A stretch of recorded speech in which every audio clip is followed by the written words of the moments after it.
The Reading Lantern presents Middlemarch, Book 8 by George Eliot. Book 8, Sunset and Sunrise, Chapter 72.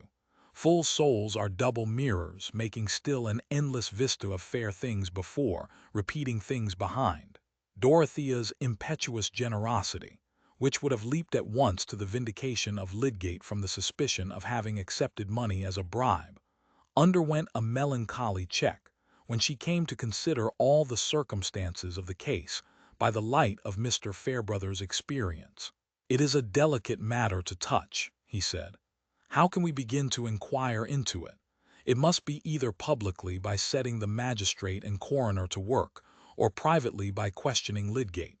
As to the first proceeding there is no solid ground to go upon, else Hawley would have adopted it. And as to opening the subject with Lydgate, I confess I should shrink from it. He would probably take it as a deadly insult. I have more than once experienced the difficulty of speaking to him on personal matters, and one should know the truth about his conduct beforehand to feel very confident of a good result. I feel convinced that his conduct has not been guilty. I believe that people are almost always better than their neighbors think they are," said Dorothea. Some of her intensest experience in the last 2 years had set her mind strongly in opposition to any unfavorable construction of others, and for the first time she felt rather discontented with Mr. Fairbrother. She disliked this cautious weighing of consequences, instead of an ardent faith in efforts of justice and mercy, which would conquer by their emotional force. 2 days afterwards he was dining at the Manor with her uncle and the Chethams, and when the dessert was standing uneaten, the servants were out of the room, and Mr. Brooke was nodding in a nap, she returned to the subject with renewed vivacity. Mr. Lydgate would understand that if his friends hear a calumny about him, their first wish must be to justify him. What do we live for, if it is not to make life less difficult to each other? I cannot be indifferent to the troubles of a man who advised me in my trouble, and attended me in my illness." Dorothea's tone and manner were not more energetic than they had been when she was at the head of her uncle's table nearly 3 years before, and her experience since had given her more right to express a decided opinion. But Sir James Chetham was no longer the diffident and acquiescent suitor. He was the anxious brother-in-law, with a devout admiration for his sister, but with a constant alarm lest she should fall under some new illusion almost as bad as marrying Casaubon. He smiled much less. When he said exactly, it was more often an introduction to a dissentient opinion than in those submissive bachelor days, and Dorothea found to her surprise that she had to resolve not to be afraid of him, all the more because he was really her best friend. He disagreed with her now. "But Dorothea," he said remonstrantly, "you can't undertake to manage a man's life for him in that way. Lydgate must know. At least he will soon come to know how he stands. If he can clear himself, he will. He must act for himself. I think his friends must wait till they find an opportunity," added Mr. Fairbrother. "It is possible. I have often felt so much weakness in myself that I can conceive even a man of honorable disposition, such as I have always believed Lydgate to be, succumbing to such a temptation as that of accepting money which was offered more or less indirectly as a bribe to ensure his silence about scandalous facts long gone by. I say I can conceive this if he were under the pressure of hard circumstances, if he had been harassed as I feel sure Lydgate has been. I would not believe anything worse of him except under stringent proof. But there is the terrible nemesis following on some errors, that it is always possible for those who like it to interpret them into a crime. There is no proof in favor of the man outside his own consciousness and assertion." "Oh, how cruel!" said Dorothea, clasping her hands. "And would you not like to be the one person who believed in that man's innocence if the rest of the world belied him? Besides, there is a man's character beforehand to speak for him." "But, my dear Mrs. Casaubon," said Mr. Fairbrother, smiling gently at her ardor, "character is not cut in marble. It is not something solid and unalterable. It is something living and changing, and may become diseased as our bodies do." "Then it may be rescued and healed," said Dorothea. I should not be afraid of asking Mr. Lydgate to tell me the truth, that I might help him. Why should I be afraid? Now that I am not to have the land, James, I might do as Mr. Bulstrode proposed, and take his place in providing for the hospital. And I have to consult Mr. Lydgate, to know thoroughly what are the prospects of doing good by keeping up the present plans. There is the best opportunity in the world for me to ask for his confidence, and he would be able to tell me things which might make all the circumstances clear. Then we would all stand by him and bring him out of his trouble. People glorify all sorts of bravery except the bravery they might show on behalf of their nearest neighbors. Dorothea's eyes had a moist brightness in them, and the changed tones of her voice roused her uncle, who began to listen. It is true that a woman may venture on some efforts of sympathy which would hardly succeed if we men undertook them, said Mr. Fairbrother, almost converted by Dorothea's ardor. Surely, a woman is bound to be cautious and listen to those who know the world better than she does, said Sir James, with his little frown. Whatever you do in the end, Dorothea, you should really keep back at present and not volunteer any meddling with this Bulstrode business. We don't know yet what may turn up. You must agree with me, he ended, looking at Mr. Fairbrother. I do think it would be better to wait, said the latter.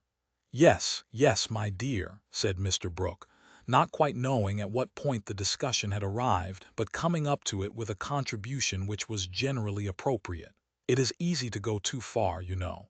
You must not let your ideas run away with you. And as to being in a hurry to put money into schemes, it won't do, you know. Garth has drawn me in uncommonly with repairs, draining, that sort of thing. I'm uncommonly out of pocket with one thing or another. I must pull up. As for you, Chatham, you are spending a fortune on those oak fences round your domain. Dorothea, submitting uneasily to this discouragement, went with Celia into the library, which was her usual drawing-room. Now, Dodo, do listen to what James says, said Celia, else you will be getting into a scrape. You always did and you always will when you set about doing as you please. And I think it is a mercy now after all that you have got James to think for you. He lets you have your plans, only he hinders you from being taken in. And that is the good of having a brother instead of a husband. A husband would not let you have your plans. As if I wanted a husband, said Dorothea. I only want not to have my feelings checked at every turn. Mrs. Casaubon was still undisciplined enough to burst into angry tears. Now, really, Dodo, said Celia, with rather a deeper guttural than usual, you are contradictory, first one thing and then another. You used to submit to Mr. Casaubon quite shamefully. I think you would have given up ever coming to see me if he had asked you. Of course I submitted to him because it was my duty, it was my feeling for him, said Dorothea, looking through the prism of her tears. Then why can't you think it your duty to submit a little to what James wishes, said Celia, with a sense of stringency in her argument. Because he only wishes what is for your own good. And of course men know best about everything except what women know better. Dorothea laughed and forgot her tears. Well, I mean about babies and those things, explained Celia. I should not give up to James when I knew he was wrong, as you used to do to Mr. Casaubon. Chapter 73. Pity the laden one, this wandering woe may visit you and me. When Lydgate had allayed Mrs. Bulstrode's anxiety by telling her that her husband had been seized with faintness at the meeting, but that he trusted soon to see him better and would call again the next day, unless she sent for him earlier, he went directly home, got on his horse, and rode 3 miles out of the town for the sake of being out of reach. He felt himself becoming violent and unreasonable, as if raging under the pain of stings. He was ready to curse the day on which he had come to Middlemarch. Everything that had happened to him, there seemed a mere preparation for this hateful fatality, which had come as a blight on his honorable ambition, and must make even people who had only vulgar standards regard his reputation as irrevocably damaged. In such moments, a man can hardly escape being unloving. Lydgate thought of himself as the sufferer, and of others as the agents who had injured his lot. He had meant everything to turn out differently, and others had thrust themselves into his life and thwarted his purposes. His marriage seemed an unmitigated calamity, and he was afraid of going to Rossammon before he had vented himself in this solitary rage, lest the mere sight of her should exasperate him and make him behave unwarrantably. There are episodes in most men's lives in which their highest qualities can only cast a deterring shadow over the objects that fill their inward vision. Lydgate's tender-heartedness was present just then only as a dread lest he should offend against it, not as an emotion that swayed him to tenderness. For he was very miserable. Only those who know the supremacy of the intellectual life, the life which has a seed of ennobling thought and purpose within it, can understand the grief of one who falls from that serene activity into the absorbing, soul-wasting struggle with worldly annoyances. How was he to live on without vindicating himself among people who suspected him of baseness? How could he go silently away from Middlemarch, as if he were retreating before a just condemnation? And yet how was he to set about vindicating himself? For that scene at the meeting which he had just witnessed, although it had told him no particulars, had been enough to make his own situation thoroughly clear to him. Bulstrode had been in dread of scandalous disclosures on the part of Raffles. Lydgate could now construct all the probabilities of the case. He was afraid of some betrayal in my hearing. All he wanted was to bind me to him by a strong obligation. That was why he passed on a sudden from hardness to liberality, and he may have tampered with the patient. He may have disobeyed my orders. I fear he did. But whether he did or not, the world believes that he somehow or other poisoned the man and that I winked at the crime if I didn't help in it. And yet he may not be guilty of the last offense. And it is just possible that the change towards me may have been a genuine relenting, the effect of second thoughts such as he alleged. What we call the just possible is sometimes true, and the thing we find it easier to believe is grossly false. In his last dealings with this man Bulstrode may have kept his hands pure, in spite of my suspicion to the contrary. There was a benumbing cruelty in his position, even if he renounced every other consideration than that of justifying himself, if he met shrugs, cold glances, and avoidance as an accusation, and made a public statement of all the facts as he knew them, who would be convinced? It would be playing the part of a fool to offer his own testimony on behalf of himself, and say, "I did not take the money as a bribe." The circumstances would always be stronger than his assertion. And besides, to come forward and tell everything about himself must include declarations about Bulstrode, which would darken the suspicions of others against him. He must tell that he had not known of Raffles's existence when he first mentioned his pressing need of money to Bulstrode, and that he took the money innocently as a result of that communication, not knowing that a new motive for the loan might have arisen on his being called into this man. And after all, the suspicion of Bulstrode's motives might be unjust. But then came the question whether he should have acted in precisely the same way if he had not taken the money. Certainly, if Raffles had continued alive and susceptible of further treatment when he arrived, and he had then imagined any disobedience to his orders on the part of Bulstrode, he would have made a strict inquiry, and if his conjecture had been verified, he would have thrown up the case, in spite of his recent heavy obligation. But if he had not received any money, if Bulstrode had never revoked his cold recommendation of bankruptcy, would he, Lydgate, have abstained from all inquiry even on finding the man dead? Would the shrinking from an insult to Bulstrode, would the dubiousness of all medical treatment, and the argument that his own treatment would pass for the wrong with most members of his profession, have had just the same force or significance with him? That was the uneasy corner of Lydgate's consciousness while he was reviewing the facts and resisting all reproach. If he had been independent, this matter of a patient's treatment, and the distinct rule that he must do or see done that which he believed best for the life committed to him, would have been the point on which he would have been the sturdiest.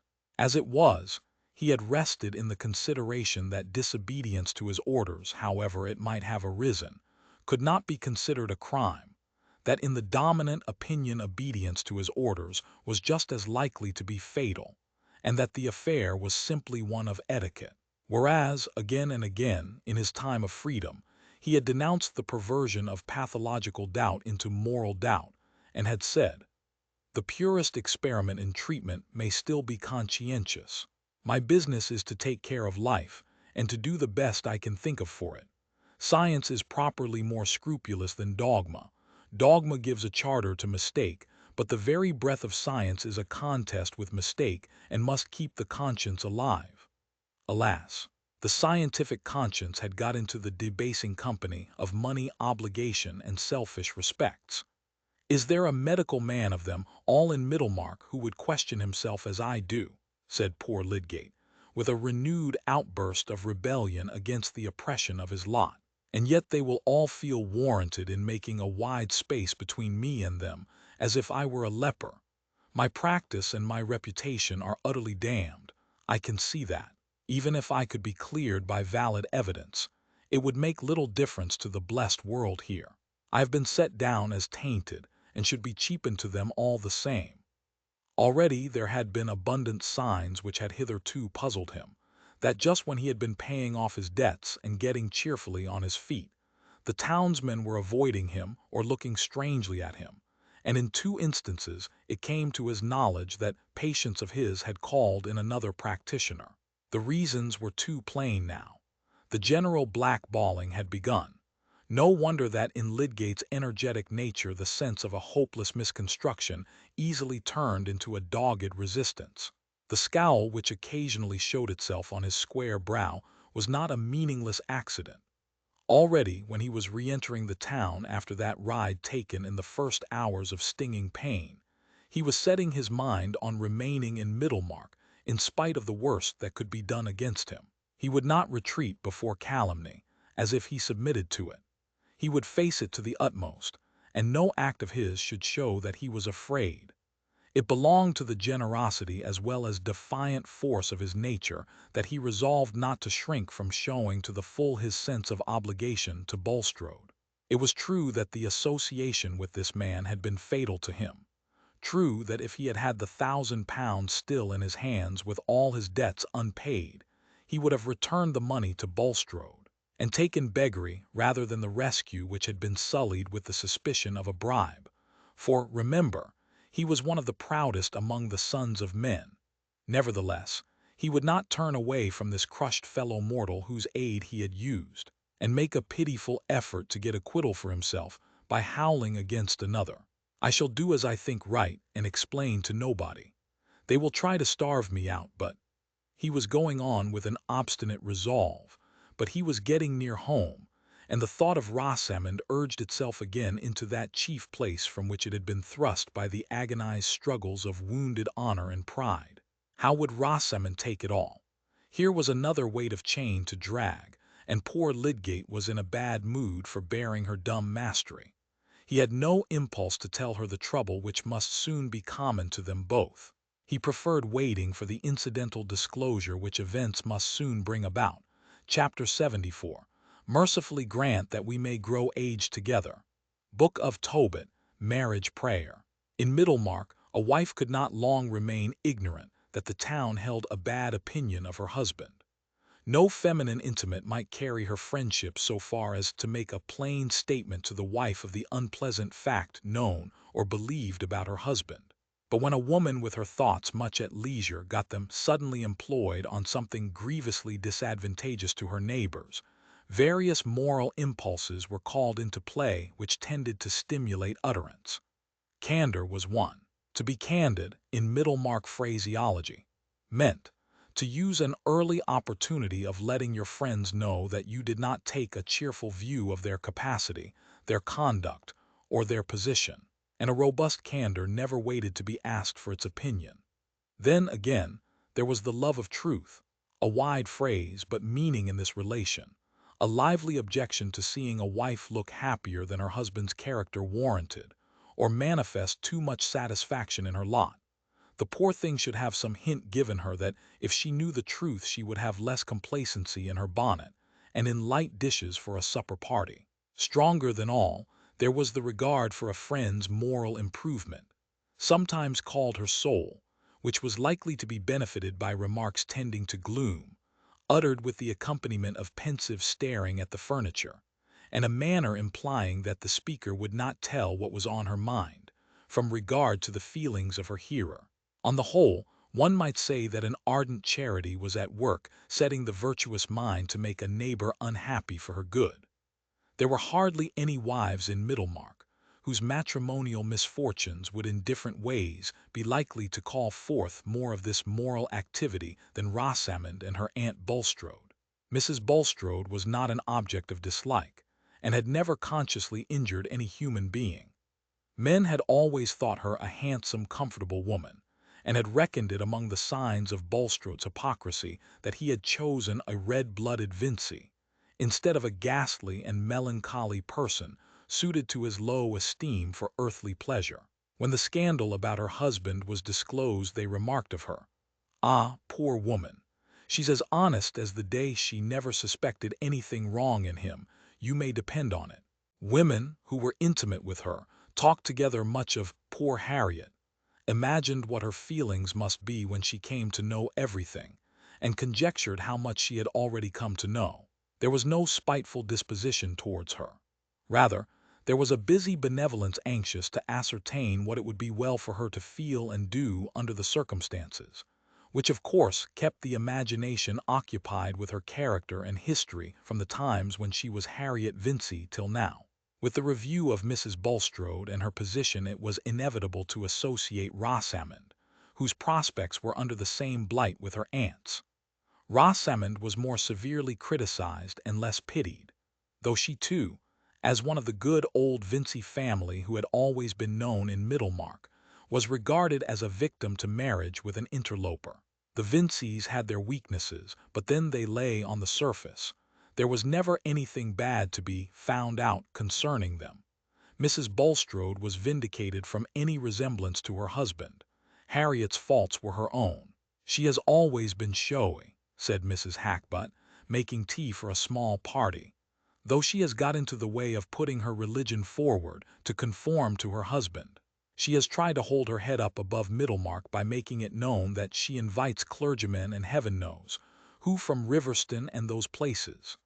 We can hardly blame her for that," said Mrs. Sprague, "because few of the best people in the town cared to associate with Bulstrode, and she must have somebody to sit down at her table." "Mr. Thesiger has always countenanced him," said Mrs. Hackbutt. "I think he must be sorry now. But he was never fond of him in his heart, that every one knows," said Mrs. Tom Toller. "Mr. Thesiger never goes into extremes. He keeps to the truth in what is evangelical. It is only clergymen like Mr. Tyke, who want to use dissenting hymn books and that low kind of religion, who ever found Bulstrode to their taste." "I understand. Mr. Tyke is in great distress about him," said Mrs. Hackbutt. "And well he may be. They say the Bulstrodes have half kept the Tyke family."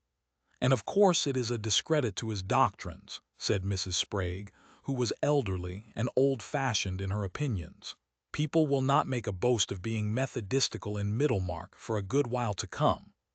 "I think we must not set down people's bad actions to their religion," said falcon-faced Mrs. Plymdale, who had been listening hitherto. "Oh, my dear, we are forgetting," said Mrs. Sprague. "We ought not to be talking of this before you." "I am sure I have no reason to be partial," said Mrs. Plymdale, coloring. "It's true Mr. Plymdale has always been on good terms with Mr. Bulstrode, and Harriet Vincey was my friend long before she married him. But I have always kept my own opinions and told her where she was wrong, poor thing. Still, in point of religion, I must say, Mr. Bulstrode might have done what he has, and worse, and yet have been a man of no religion. I don't say that there has not been a little too much of that. I like moderation myself. But truth is truth. The men tried at the assizes are not all over-religious, I suppose." "Well," said Mrs. Hackbutt, wheeling adroitly, "all I can say is that I think she ought to separate from him." "I can't say that," said Mrs. Sprague. "She took him for better or worse, you know." "But worse can never mean finding out that your husband is fit for Newgate," said Mrs. Hackbutt. "Fancy living with such a man. I should expect to be poisoned." "Yes, I think myself it is an encouragement to crime if such men are to be taken care of and waited on by good wives," said Mrs. Tom Toller. "And a good wife poor Harriet has been," said Mrs. Plymdale. "She thinks her husband the first of men. It's true he has never denied her anything." "Well, we shall see what she will do," said Mrs. Hackbutt. "I suppose she knows nothing yet, poor creature. I do hope and trust I shall not see her, for I should be frightened to death lest I should say anything about her husband. Do you think any hint has reached her?" "I should hardly think so," said Mrs. Tom Toller. "We hear that he is ill, and has never stirred out of the house since the meeting on Thursday. But she was with her girls at church yesterday, and they had new Tuscan bonnets. Her own had a feather in it. I have never seen that her religion made any difference in her dress." "She wears very neat patterns always," said Mrs. Plymdale, a little stung. "And that feather I know she got dyed a pale lavender on purpose to be consistent. I must say it of Harriet that she wishes to do right." "As to her knowing what has happened, it can't be kept from her long," said Mrs. Hackbutt. "The Vinceys know, for Mr. Vincey was at the meeting. It will be a great blow to him. There is his daughter as well as his sister." "Yes, indeed," said Mrs. Sprague. "Nobody supposes that Mr. Lydgate can go on holding up his head in Middlemarch. Things look so black about the £1,000 he took just at that man's death. It really makes one shudder." "Pride must have a fall," said Mrs. Hackbutt. "I am not so sorry for Rosamond Vincey that was as I am for her aunt," said Mrs. Plymdale. "She needed a lesson." "I suppose the Bulstrodes will go and live abroad somewhere," said Mrs. Sprague. "That is what is generally done when there is anything disgraceful in a family." "And a most deadly blow it will be to Harriet," said Mrs. Plymdale. "If ever a woman was crushed, she will be. I pity her from my heart. And with all her faults, few women are better. From a girl she had the neatest ways and was always good-hearted and as open as the day. You might look into her drawers when you would, always the same. And so she has brought up Kate and Ellen. You may think how hard it will be for her to go among foreigners." "The doctor says that is what he should recommend the Lydgates to do," said Mrs. Sprague. "He says Lydgate ought to have kept among the French." "That would suit her well enough, I dare say," said Mrs. Plymdale. "There is that kind of lightness about her, but she got that from her mother. She never got it from her Aunt Bulstrode, who always gave her good advice, and to my knowledge would rather have had her marry elsewhere." Mrs. Plymdale was in a situation which caused her some complication of feeling. There had been not only her intimacy with Mrs. Bulstrode, but also a profitable business relation of the great Plymdale dyeing house with Mr. Bulstrode, which on the one hand would have inclined her to desire that the mildest view of his character should be the true one, but on the other, made her the more afraid of seeming to palliate his culpability.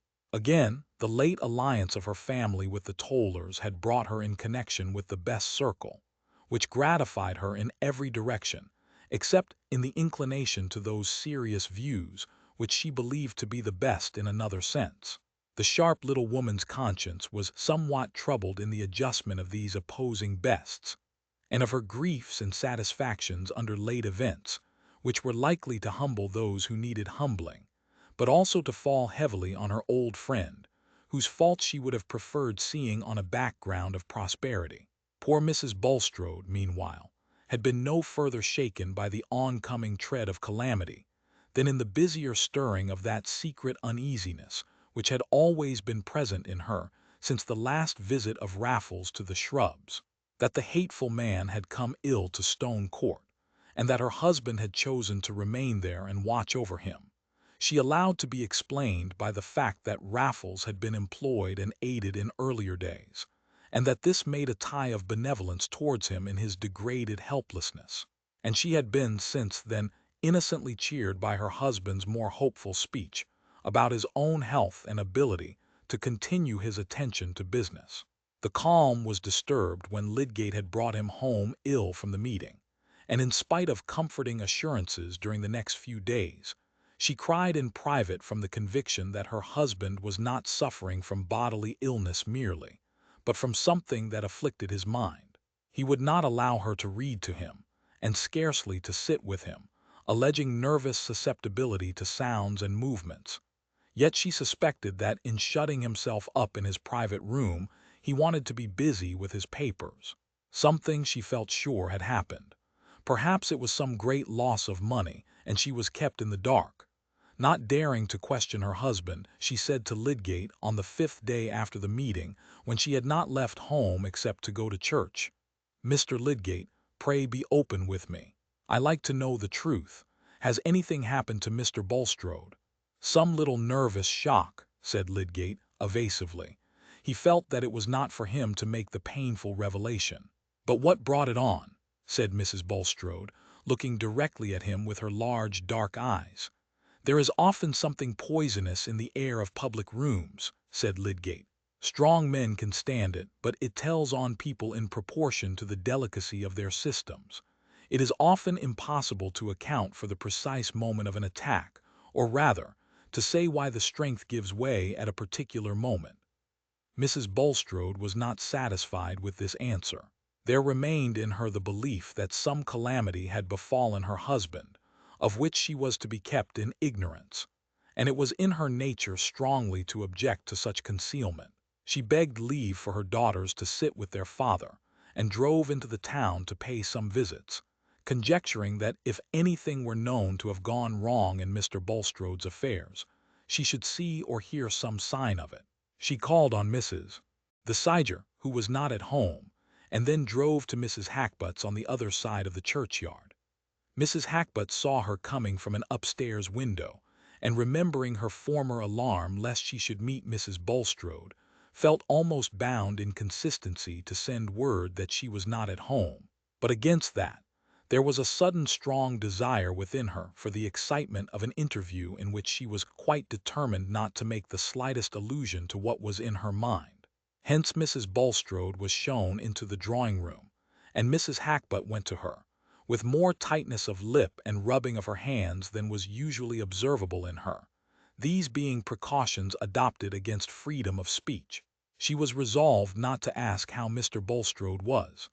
"I have not been anywhere except to church for nearly a week," said Mrs. Bulstrode, after a few introductory remarks. "But Mr. Bulstrode was taken so ill at the meeting on Thursday that I have not liked to leave the house." Mrs. Hackbutt rubbed the back of one hand with the palm of the other held against her chest, and let her eyes ramble over the pattern on the rug. "Was Mr. Hackbutt at the meeting?" persevered Mrs. Bulstrode. "Yes, he was," said Mrs. Hackbutt, with the same attitude. "The land is to be bought by subscription, I believe." "Let us hope that there will be no more cases of cholera to be buried in it," said Mrs. Bulstrode. "It is an awful visitation, but I always think Middlemarch a very healthy spot. I suppose it is being used to it from a child, but I never saw the town I should like to live at better, and especially our end." "I am sure I should be glad that you always should live at Middlemarch, Mrs. Bulstrode," said Mrs. Hackbutt, with a slight sigh. "Still, we must learn to resign ourselves, wherever our lot may be cast, though I am sure there will always be people in this town who will wish you well." Mrs. Hackbutt longed to say, "If you take my advice, you will part from your husband," but it seemed clear to her that the poor woman knew nothing of the thunder ready to bolt on her head, and she herself could do no more than prepare her a little. Mrs. Bulstrode felt suddenly rather chill and trembling. There was evidently something unusual behind this speech of Mrs. Hackbutt's, but though she had set out with the desire to be fully informed, she found herself unable now to pursue her brave purpose, and turning the conversation by an inquiry about the young Hackbutts, she soon took her leave, saying that she was going to see Mrs. Plymdale. On her way thither she tried to imagine that there might have been some unusually warm sparring at the meeting between Mr. Bulstrode and some of his frequent opponents. Perhaps Mr. Hackbutt might have been one of them. That would account for everything. But when she was in conversation with Mrs. Plymdale, that comforting explanation seemed no longer tenable. Selina received her with a pathetic affectionateness, and a disposition to give edifying answers on the commonest topics, which could hardly have reference to an ordinary quarrel of which the most important consequence was a perturbation of Mr. Bulstrode's health. Beforehand Mrs. Bulstrode had thought that she would sooner question Mrs. Plymdale than anyone else, but she found to her surprise that an old friend is not always the person whom it is easiest to make a confidant of. There was the barrier of remembered communication under other circumstances. There was the dislike of being pitied and informed by one who had been long wont to allow her the superiority. For certain words of mysterious appropriateness that Mrs. Plymdale let fall about her resolution never to turn her back on her friends, convinced Mrs. Bulstrode that what had happened must be some kind of misfortune, and instead of being able to say with her native directness, "What is it that you have in your mind?" she found herself anxious to get away before she had heard anything more explicit. She began to have an agitating certainty that the misfortune was something more than the mere loss of money, being keenly sensitive to the fact that Selina now, just as Mrs. Hackbutt had done before, avoided noticing what she said about her husband, as they would have avoided noticing a personal blemish. She said good-bye with nervous haste, and told the coachman to drive to Mr. Vincey's warehouse. In that short drive her dread gathered so much force from the sense of darkness, that when she entered the private counting-house where her brother sat at his desk, her knees trembled and her usually florid face was deathly pale. Something of the same effect was produced in him by the sight of her. He rose from his seat to meet her, took her by the hand, and said, with his impulsive rashness, "God help you, Harriet. You know all." That moment was perhaps worse than any which came after. It contained that concentrated experience which in great crises of emotion reveals the bias of a nature, and is prophetic of the ultimate act which will end an intermediate struggle. Without that memory of Raffles, she might still have thought only of monetary ruin. But now, along with her brother's look and words, there darted into her mind the idea of some guilt in her husband. Then, under the working of terror, came the image of her husband exposed to disgrace. And then, after an instant of scorching shame in which she felt only the eyes of the world, with one leap of her heart she was at his side in mournful but unreproaching fellowship with shame and isolation. All this went on within her in a mere flash of time, while she sank into the chair and raised her eyes to her brother, who stood over her. "I know nothing, Walter. What is it?" she said faintly. He told her everything, very inartificially, in slow fragments, making her aware that the scandal went much beyond proof, especially as to the end of Raffles. "People will talk," he said. "Even if a man has been acquitted by a jury, they'll talk and nod and wink, and as far as the world goes, a man might often as well be guilty as not. It's a breakdown blow, and it damages Lydgate as much as Bulstrode. I don't pretend to say what is the truth. I only wish we had never heard the name of either Bulstrode or Lydgate. You'd better have been a Vincey all your life, and so had Rosamond." Mrs. Bulstrode made no reply. "But you must bear up as well as you can, Harriet. People don't blame you, and I'll stand by you whatever you make up your mind to do," said the brother, with rough but well-meaning affectionateness. "Give me your arm to the carriage, Walter," said Mrs. Bulstrode. "I feel very weak." And when she got home she was obliged to say to her daughter, "I am not well, my dear. I must go and lie down. Attend to your papa. Leave me in quiet. I shall take no dinner." She locked herself in her room. She needed time to get used to her maimed consciousness, her poor lopped life, before she could walk steadily to the place allotted her. A new searching light had fallen on her husband's character, and she could not judge him leniently. The 20 years in which she had believed in him and venerated him by virtue of his concealments came back, with particulars that made them seem an odious deceit. He had married her with that bad past life hidden behind him, and she had no faith left to protest his innocence of the worst that was imputed to him. Her honest, ostentatious nature made the sharing of a merited dishonor as bitter as it could be to any mortal. But this imperfectly taught woman, whose phrases and habits were an odd patchwork, had a loyal spirit within her. The man whose prosperity she had shared through nearly half a life, and who had unvaryingly cherished her, now that punishment had befallen him, it was not possible to her in any sense to forsake him.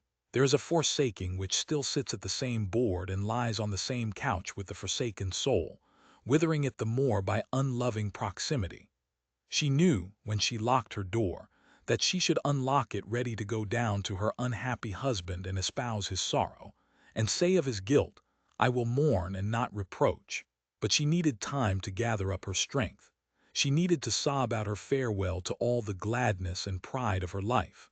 When she had resolved to go down, she prepared herself by some little acts which might seem mere folly to a hard onlooker.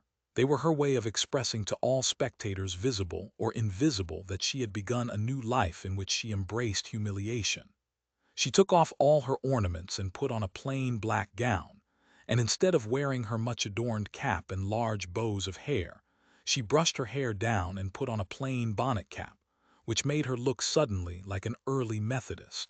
Bulstrode, who knew that his wife had been out and had come in saying that she was not well, had spent the time in an agitation equal to hers. He had looked forward to her learning the truth from others, and had acquiesced in that probability, as something easier to him than any confession. But now that he imagined the moment of her knowledge come, he awaited the result in anguish. His daughters had been obliged to consent to leave him, and though he had allowed some food to be brought to him, he had not touched it. He felt himself perishing slowly in unpitied misery. Perhaps he should never see his wife's face with affection in it again. And if he turned to God, there seemed to be no answer but the pressure of retribution. It was 8 o'clock in the evening before the door opened and his wife entered. He dared not look up at her. He sat with his eyes bent down, and as she went towards him she thought he looked smaller. He seemed so withered and shrunken. A movement of new compassion and old tenderness went through her like a great wave, and putting one hand on his which rested on the arm of the chair, and the other on his shoulder, she said, solemnly but kindly, "Look up, Nicholas." He raised his eyes with a little start and looked at her half amazed for a moment. Her pale face, her changed mourning dress, the trembling about her mouth, all said, "I know," and her hands and eyes rested gently on him. He burst out crying, and they cried together, she sitting at his side. They could not yet speak to each other of the shame which she was bearing with him, or of the acts which had brought it down on them. His confession was silent, and her promise of faithfulness was silent. Open-minded as she was, she nevertheless shrank from the words which would have expressed their mutual consciousness, as she would have shrunk from flakes of fire. She could not say, "How much is only slander and false suspicion?" And he did not say, "I am innocent." Chapter 75. Le sentiment de la fausseté des plaisirs présents, et l'ignorance de la vanité des plaisirs absents causent l'inconstance. Pascal. Rosamond had a gleam of returning cheerfulness when the house was freed from the threatening figure, and when all the disagreeable creditors were paid. But she was not joyous. Her married life had fulfilled none of her hopes, and had been quite spoiled for her imagination. In this brief interval of calm, Lydgate, remembering that he had often been stormy in his hours of perturbation, and mindful of the pain Rosamond had had to bear, was carefully gentle towards her. But he, too, had lost some of his old spirit, and he still felt it necessary to refer to an economical change in their way of living as a matter of course, trying to reconcile her to it gradually, and repressing his anger when she answered by wishing that he would go to live in London. When she did not make this answer, she listened languidly, and wondered what she had that was worth living for. The hard and contemptuous words which had fallen from her husband in his anger had deeply offended that vanity which he had at first called into active enjoyment, and what she regarded as his perverse way of looking at things kept up a secret repulsion, which made her receive all his tenderness as a poor substitute for the happiness he had failed to give her. They were at a disadvantage with their neighbors, and there was no longer any outlook towards Quallingham. There was no outlook anywhere except in an occasional letter from Will Ladislaw. She had felt stung and disappointed by Will's resolution to quit Middlemarch, for in spite of what she knew and guessed about his admiration for Dorothea, she secretly cherished the belief that he had, or would necessarily come to have, much more admiration for herself. Rosamond being one of those women who live much in the idea that each man they meet would have preferred them if the preference had not been hopeless. Mrs. Casaubon was all very well, but Will's interest in her dated before he knew Mrs. Lydgate. Rosamond took his way of talking to herself, which was a mixture of playful fault-finding and hyperbolical gallantry, as the disguise of a deeper feeling, and in his presence she felt that agreeable titillation of vanity and sense of romantic drama which Lydgate's presence had no longer the magic to create. She even fancied, what will not men and women fancy in these matters, that Will exaggerated his admiration for Mrs. Casaubon in order to pique herself. In this way poor Rosamond's brain had been busy before Will's departure. He would have made, she thought, a much more suitable husband for her than she had found in Lydgate. No notion could have been falser than this, for Rosamond's discontent in her marriage was due to the conditions of marriage itself, to its demand for self-suppression and tolerance, and not to the nature of her husband. But the easy conception of an unreal better had a sentimental charm which diverted her ennui. She constructed a little romance which was to vary the flatness of her life. Will Ladislaw was always to be a bachelor and live near her, always to be at her command, and have an understood though never fully expressed passion for her, which would be sending out lambent flames every now and then in interesting scenes. His departure had been a proportionate disappointment, and had sadly increased her weariness of Middlemarch. But at first she had the alternative dream of pleasures in store from her intercourse with the family at Quallingham. Since then the troubles of her married life had deepened, and the absence of other relief encouraged her regretful rumination over that thin romance which she had once fed on. Men and women make sad mistakes about their own symptoms, taking their vague, uneasy longings, sometimes for genius, sometimes for religion, and oftener still for a mighty love. Will Ladislaw had written chatty letters, half to her and half to Lydgate, and she had replied. Their separation, she felt, was not likely to be final, and the change she now most longed for was that Lydgate should go to live in London. Everything would be agreeable in London, and she had set to work with quiet determination to win this result, when there came a sudden, delightful promise which inspirited her. It came shortly before the memorable meeting at the town hall, and was nothing less than a letter from Will Ladislaw to Lydgate, which turned indeed chiefly on his new interest in plans of colonization, but mentioned incidentally that he might find it necessary to pay a visit to Middlemarch within the next few weeks. A very pleasant necessity, he said, almost as good as holidays to a schoolboy. He hoped there was his old place on the rug and a great deal of music in store for him, but he was quite uncertain as to the time. While Lydgate was reading the letter to Rosamond, her face looked like a reviving flower.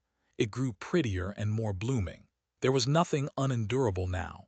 The debts were paid, Mr. Ladislaw was coming, and Lydgate would be persuaded to leave Middlemarch and settle in London, which was so different from a provincial town.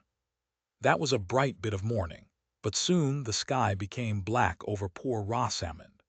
The presence of a new gloom in her husband, about which he was entirely reserved towards her, for he dreaded to expose his lacerated feeling to her neutrality and misconception, soon received a painfully strange explanation, alien to all her previous notions of what could affect her happiness.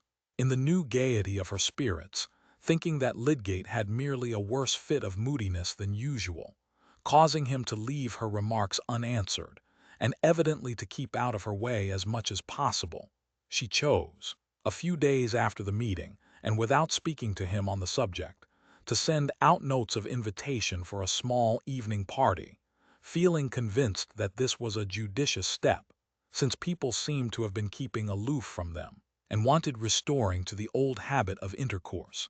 When the invitations had been accepted, she would tell Lydgate, and give him a wise admonition as to how a medical man should behave to his neighbors. For Rosamond had the gravest little airs possible about other people's duties. But all the invitations were declined, and the last answer came into Lydgate's hands. "This is Chichley's scratch. What is he writing to you about?" said Lydgate wonderingly as he handed the note to her. She was obliged to let him see it, and looking at her severely, he said, "Why on earth have you been sending out invitations without telling me, Rosamond? I insist that you will not invite anyone to this house. I suppose you have been inviting others and they have refused too." She said nothing. "Do you hear me?" thundered Lydgate. "Yes, certainly I hear you," said Rosamond, turning her head aside with the movement of a graceful, long-necked bird. Lydgate tossed his head without any grace and walked out of the room, feeling himself dangerous. Rosamond's thought was that he was getting more and more unbearable, not that there was any new special reason for this peremptoriness. His indisposition to tell her anything in which he was sure beforehand that she would not be interested was growing into an unreflecting habit, and she was in ignorance of everything connected with the £1,000, except that the loan had come from her uncle Bulstrode. Lydgate's odious humors and their neighbors' apparent avoidance of them had an unaccountable date for her in their relief from money difficulties. If the invitations had been accepted, she would have gone to invite her mamma and the rest, whom she had seen nothing of for several days, and she now put on her bonnet to go and inquire what had become of them all, suddenly feeling as if there were a conspiracy to leave her in isolation with a husband disposed to offend everybody. It was after the dinner hour, and she found her father and mother seated together alone in the drawing-room. They greeted her with sad looks, saying, "Well, my dear," and no more. She had never seen her father look so downcast, and seating herself near him, she said, "Is there anything the matter, Papa?" He did not answer, but Mrs. Vincey said, "Oh, my dear, have you heard nothing? It won't be long before it reaches you." "Is it anything about Tertius?" said Rosamond, turning pale. The idea of trouble immediately connected itself with what had been unaccountable to her in him. "Oh, my dear, yes. To think of your marrying into this trouble. Debt was bad enough, but this will be worse." "Stay, stay, Lucy," said Mr. Vincey. "Have you heard nothing about your uncle Bulstrode, Rosamond?" "No, Papa," said the poor thing, feeling as if trouble were not anything she had before experienced, but some invisible power with an iron grasp that made her soul faint within her. Her father told her everything, saying at the end, "It's better for you to know, my dear. I think Lydgate must leave the town. Things have gone against him. I dare say he couldn't help it. I don't accuse him of any harm," said Mr. Vincey. He had always before been disposed to find the utmost fault with Lydgate. The shock to Rosamond was terrible. It seemed to her that no lot could be so cruelly hard as hers to have married a man who had become the center of infamous suspicions. In many cases, it is inevitable that the shame is felt to be the worst part of crime, and it would have required a great deal of disentangling reflection, such as had never entered into Rosamond's life, for her in these moments to feel that her trouble was less than if her husband had been certainly known to have done something criminal. All the shame seemed to be there, and she had innocently married this man with the belief that he and his family were a glory to her. She showed her usual reticence to her parents, and only said that if Lydgate had done as she wished he would have left Middlemarch long ago. "She bears it beyond anything," said her mother when she was gone. "Ah, thank God," said Mr. Vincey, who was much broken down. But Rosamond went home with a sense of justified repugnance towards her husband. What had he really done? How had he really acted? She did not know. Why had he not told her everything? He did not speak to her on the subject, and of course she could not speak to him. It came into her mind once that she would ask her father to let her go home again, but dwelling on that prospect made it seem utter dreariness to her. A married woman gone back to live with her parents. Life seemed to have no meaning for her in such a position. She could not contemplate herself in it. The next 2 days Lydgate observed a change in her, and believed that she had heard the bad news. Would she speak to him about it, or would she go on forever in the silence which seemed to imply that she believed him guilty? We must remember that he was in a morbid state of mind, in which almost all contact was pain. Certainly Rosamond in this case had equal reason to complain of reserve and want of confidence on his part, but in the bitterness of his soul he excused himself. Was he not justified in shrinking from the task of telling her, since now she knew the truth she had no impulse to speak to him? But a deeper lying consciousness that he was in fault made him restless, and the silence between them became intolerable to him. It was as if they were both adrift on one piece of wreck and looked away from each other. He thought, "I am a fool. Haven't I given up expecting anything? I have married care, not help." And that evening he said, "Rosamond, have you heard anything that distresses you?" "Yes," she answered, laying down her work, which she had been carrying on with a languid semi-consciousness most unlike her usual self. "What have you heard?" "Everything, I suppose. Papa told me. That people think me disgraced." "Yes," said Rosamond faintly, beginning to sew again automatically. There was silence. Lydgate thought, if she has any trust in me, any notion of what I am, she ought to speak now and say that she does not believe I have deserved disgrace. But Rosamond on her side went on moving her fingers languidly. Whatever was to be said on the subject she expected to come from Tertius. What did she know? And if he were innocent of any wrong, why did he not do something to clear himself? This silence of hers brought a new rush of gall to that bitter mood, in which Lydgate had been saying to himself that nobody believed in him. Even Fairbrother had not come forward. He had begun to question her, with the intent that their conversation should disperse the chill fog which had gathered between them. But he felt his resolution checked by despairing resentment. Even this trouble, like the rest, she seemed to regard as if it were hers alone. He was always to her a being apart, doing what she objected to.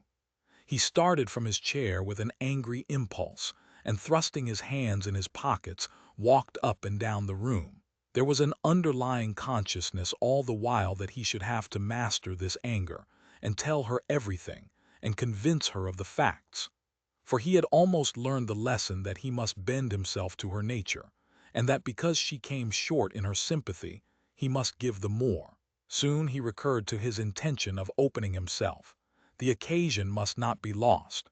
If he could bring her to feel with some solemnity that here was a slander which must be met and not run away from, and that the whole trouble had come out of his desperate want of money, it would be a moment for urging powerfully on her that they should be one in the resolve to do with as little money as possible, so that they might weather the bad time and keep themselves independent. He would mention the definite measures which he desired to take and win her to a willing spirit. He was bound to try this, and what else was there for him to do?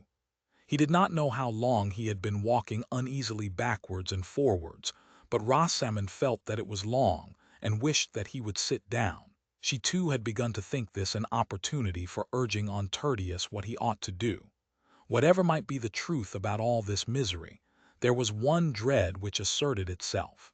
Lydgate at last seated himself, not in his usual chair, but in one nearer to Rosamond, leaning aside in it towards her, and looking at her gravely before he reopened the sad subject.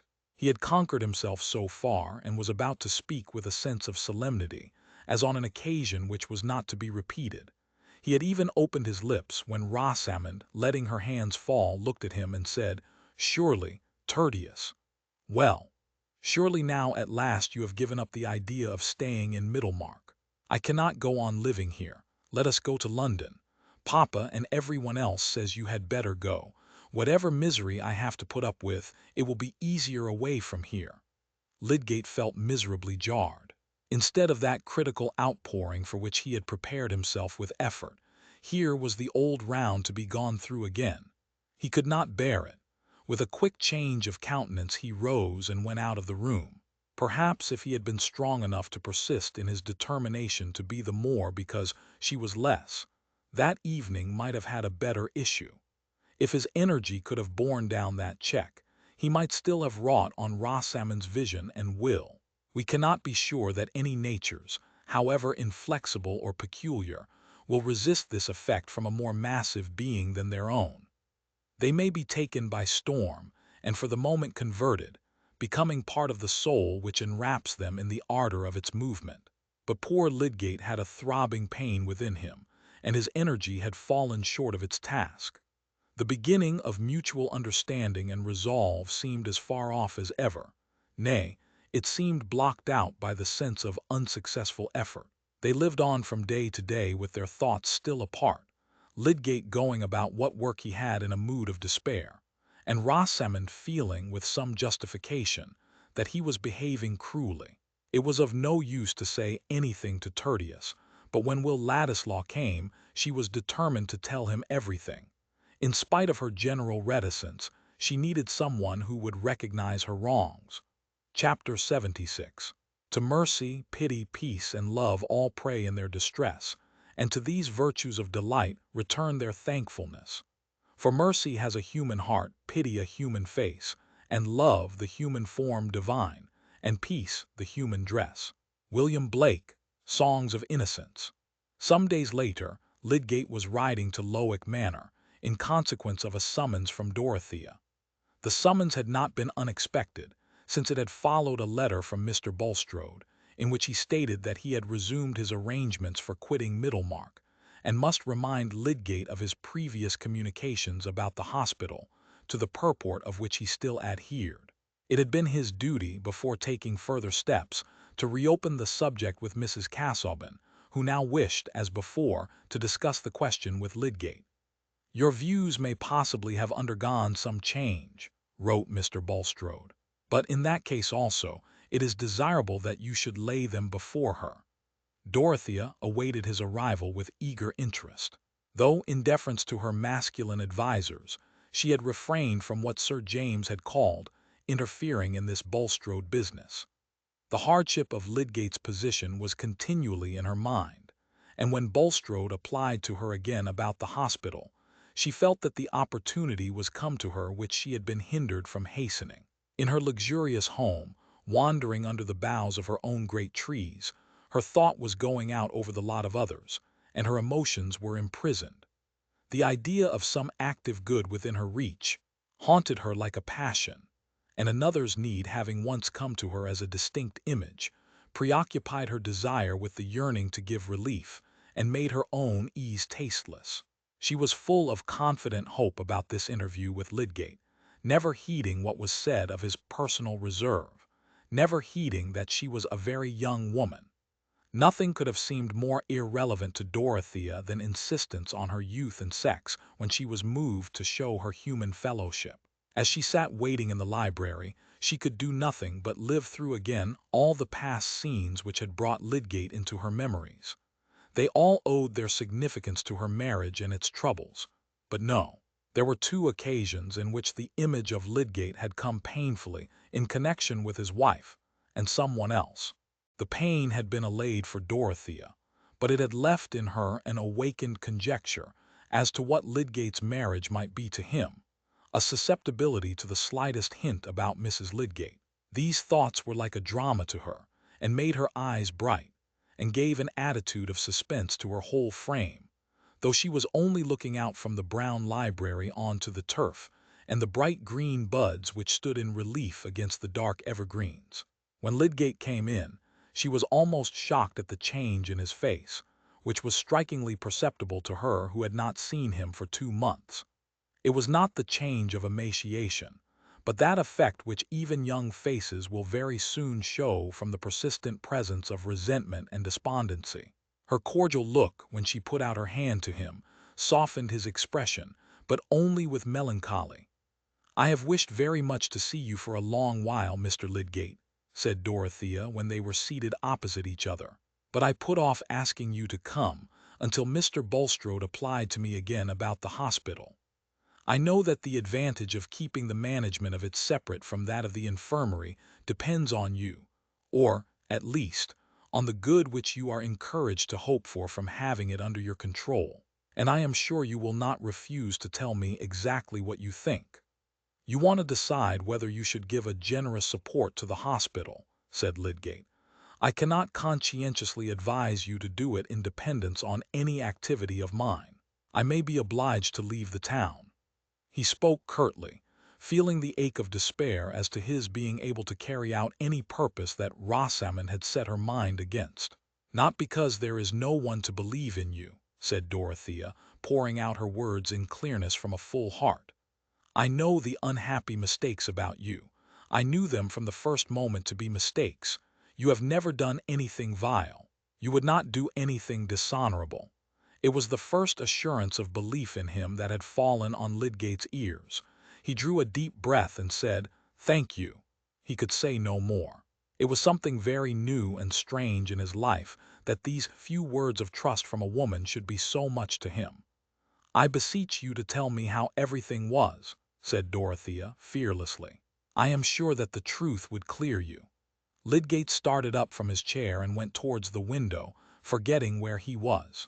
He had so often gone over in his mind the possibility of explaining everything without aggravating appearances that would tell, perhaps unfairly, against Bulstrode, and had so often decided against it. He had so often said to himself that his assertions would not change people's impressions, that Dorothea's words sounded like a temptation to do something which in his soberness he had pronounced to be unreasonable. "Tell me, pray," said Dorothea, with simple earnestness. "Then we can consult together. It is wicked to let people think evil of anyone falsely when it can be hindered." Lydgate turned, remembering where he was, and saw Dorothea's face looking up at him with a sweet, trustful gravity. The presence of a noble nature, generous in its wishes, ardent in its charity, changes the lights for us. We begin to see things again in their larger, quieter masses, and to believe that we too can be seen and judged in the wholeness of our character. That influence was beginning to act on Lydgate, who had for many days been seeing all life as one who is dragged and struggling amid the throng. He sat down again, and felt that he was recovering his old self in the consciousness that he was with one who believed in it.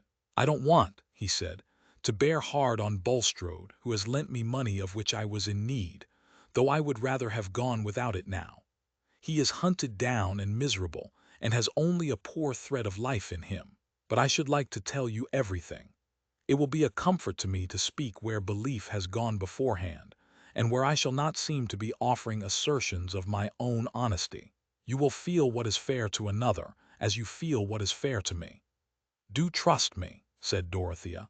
"I will not repeat anything without your leave, but at the very least I could say that you have made all the circumstances clear to me, and that I know you are not in any way guilty.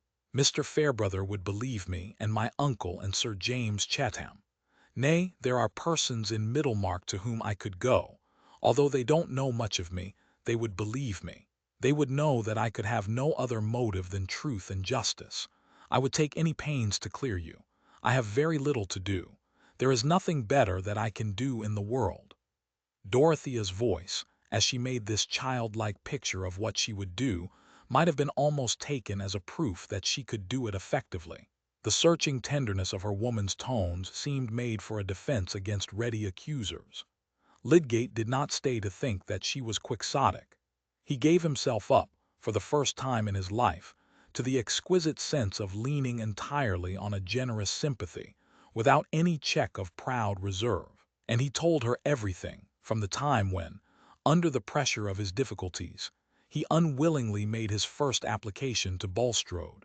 Gradually, in the relief of speaking, getting into a more thorough utterance of what had gone on in his mind, entering fully into the fact that his treatment of the patient was opposed to the dominant practice, into his doubts at the last, his ideal of medical duty, and his uneasy consciousness that the acceptance of the money had made some difference in his private inclination and professional behavior, though not in his fulfillment of any publicly recognized obligation. "It has come to my knowledge since," he added, "that Hawley sent someone to examine the housekeeper at Stone Court, and she said that she gave the patient all the opium in the phial I left, as well as a good deal of brandy. But that would not have been opposed to ordinary prescriptions, even of first-rate men. The suspicions against me had no hold there. They are grounded on the knowledge that I took money, that Bulstrode had strong motives for wishing the man to die, and that he gave me the money as a bribe to concur in some malpractices or other against the patient, that in any case I accepted a bribe to hold my tongue. They are just the suspicions that cling the most obstinately, because they lie in people's inclination and can never be disproved. How my orders came to be disobeyed is a question to which I don't know the answer. It is still possible that Bulstrode was innocent of any criminal intention, even possible that he had nothing to do with the disobedience, and merely abstained from mentioning it.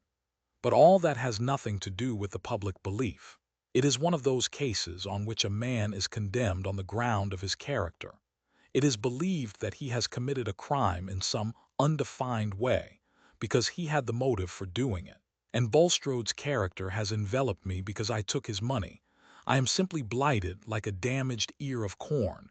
The business is done and can't be undone." "Oh, it is hard," said Dorothea. "I understand the difficulty there is in your vindicating yourself, and that all this should have come to you who had meant to lead a higher life than the common, and to find out better ways. I cannot bear to rest in this as unchangeable. I know you meant that. I remember what you said to me when you first spoke to me about the hospital. There is no sorrow I have thought more about than that, to love what is great and try to reach it, and yet to fail." "Yes," said Lydgate, feeling that here he had found room for the full meaning of his grief. "I had some ambition. I meant everything to be different with me. I thought I had more strength and mastery, but the most terrible obstacles are such as nobody can see except oneself." "Suppose," said Dorothea meditatively, "suppose we kept on the hospital according to the present plan, and you stayed here though only with the friendship and support of a few, the evil feeling towards you would gradually die out.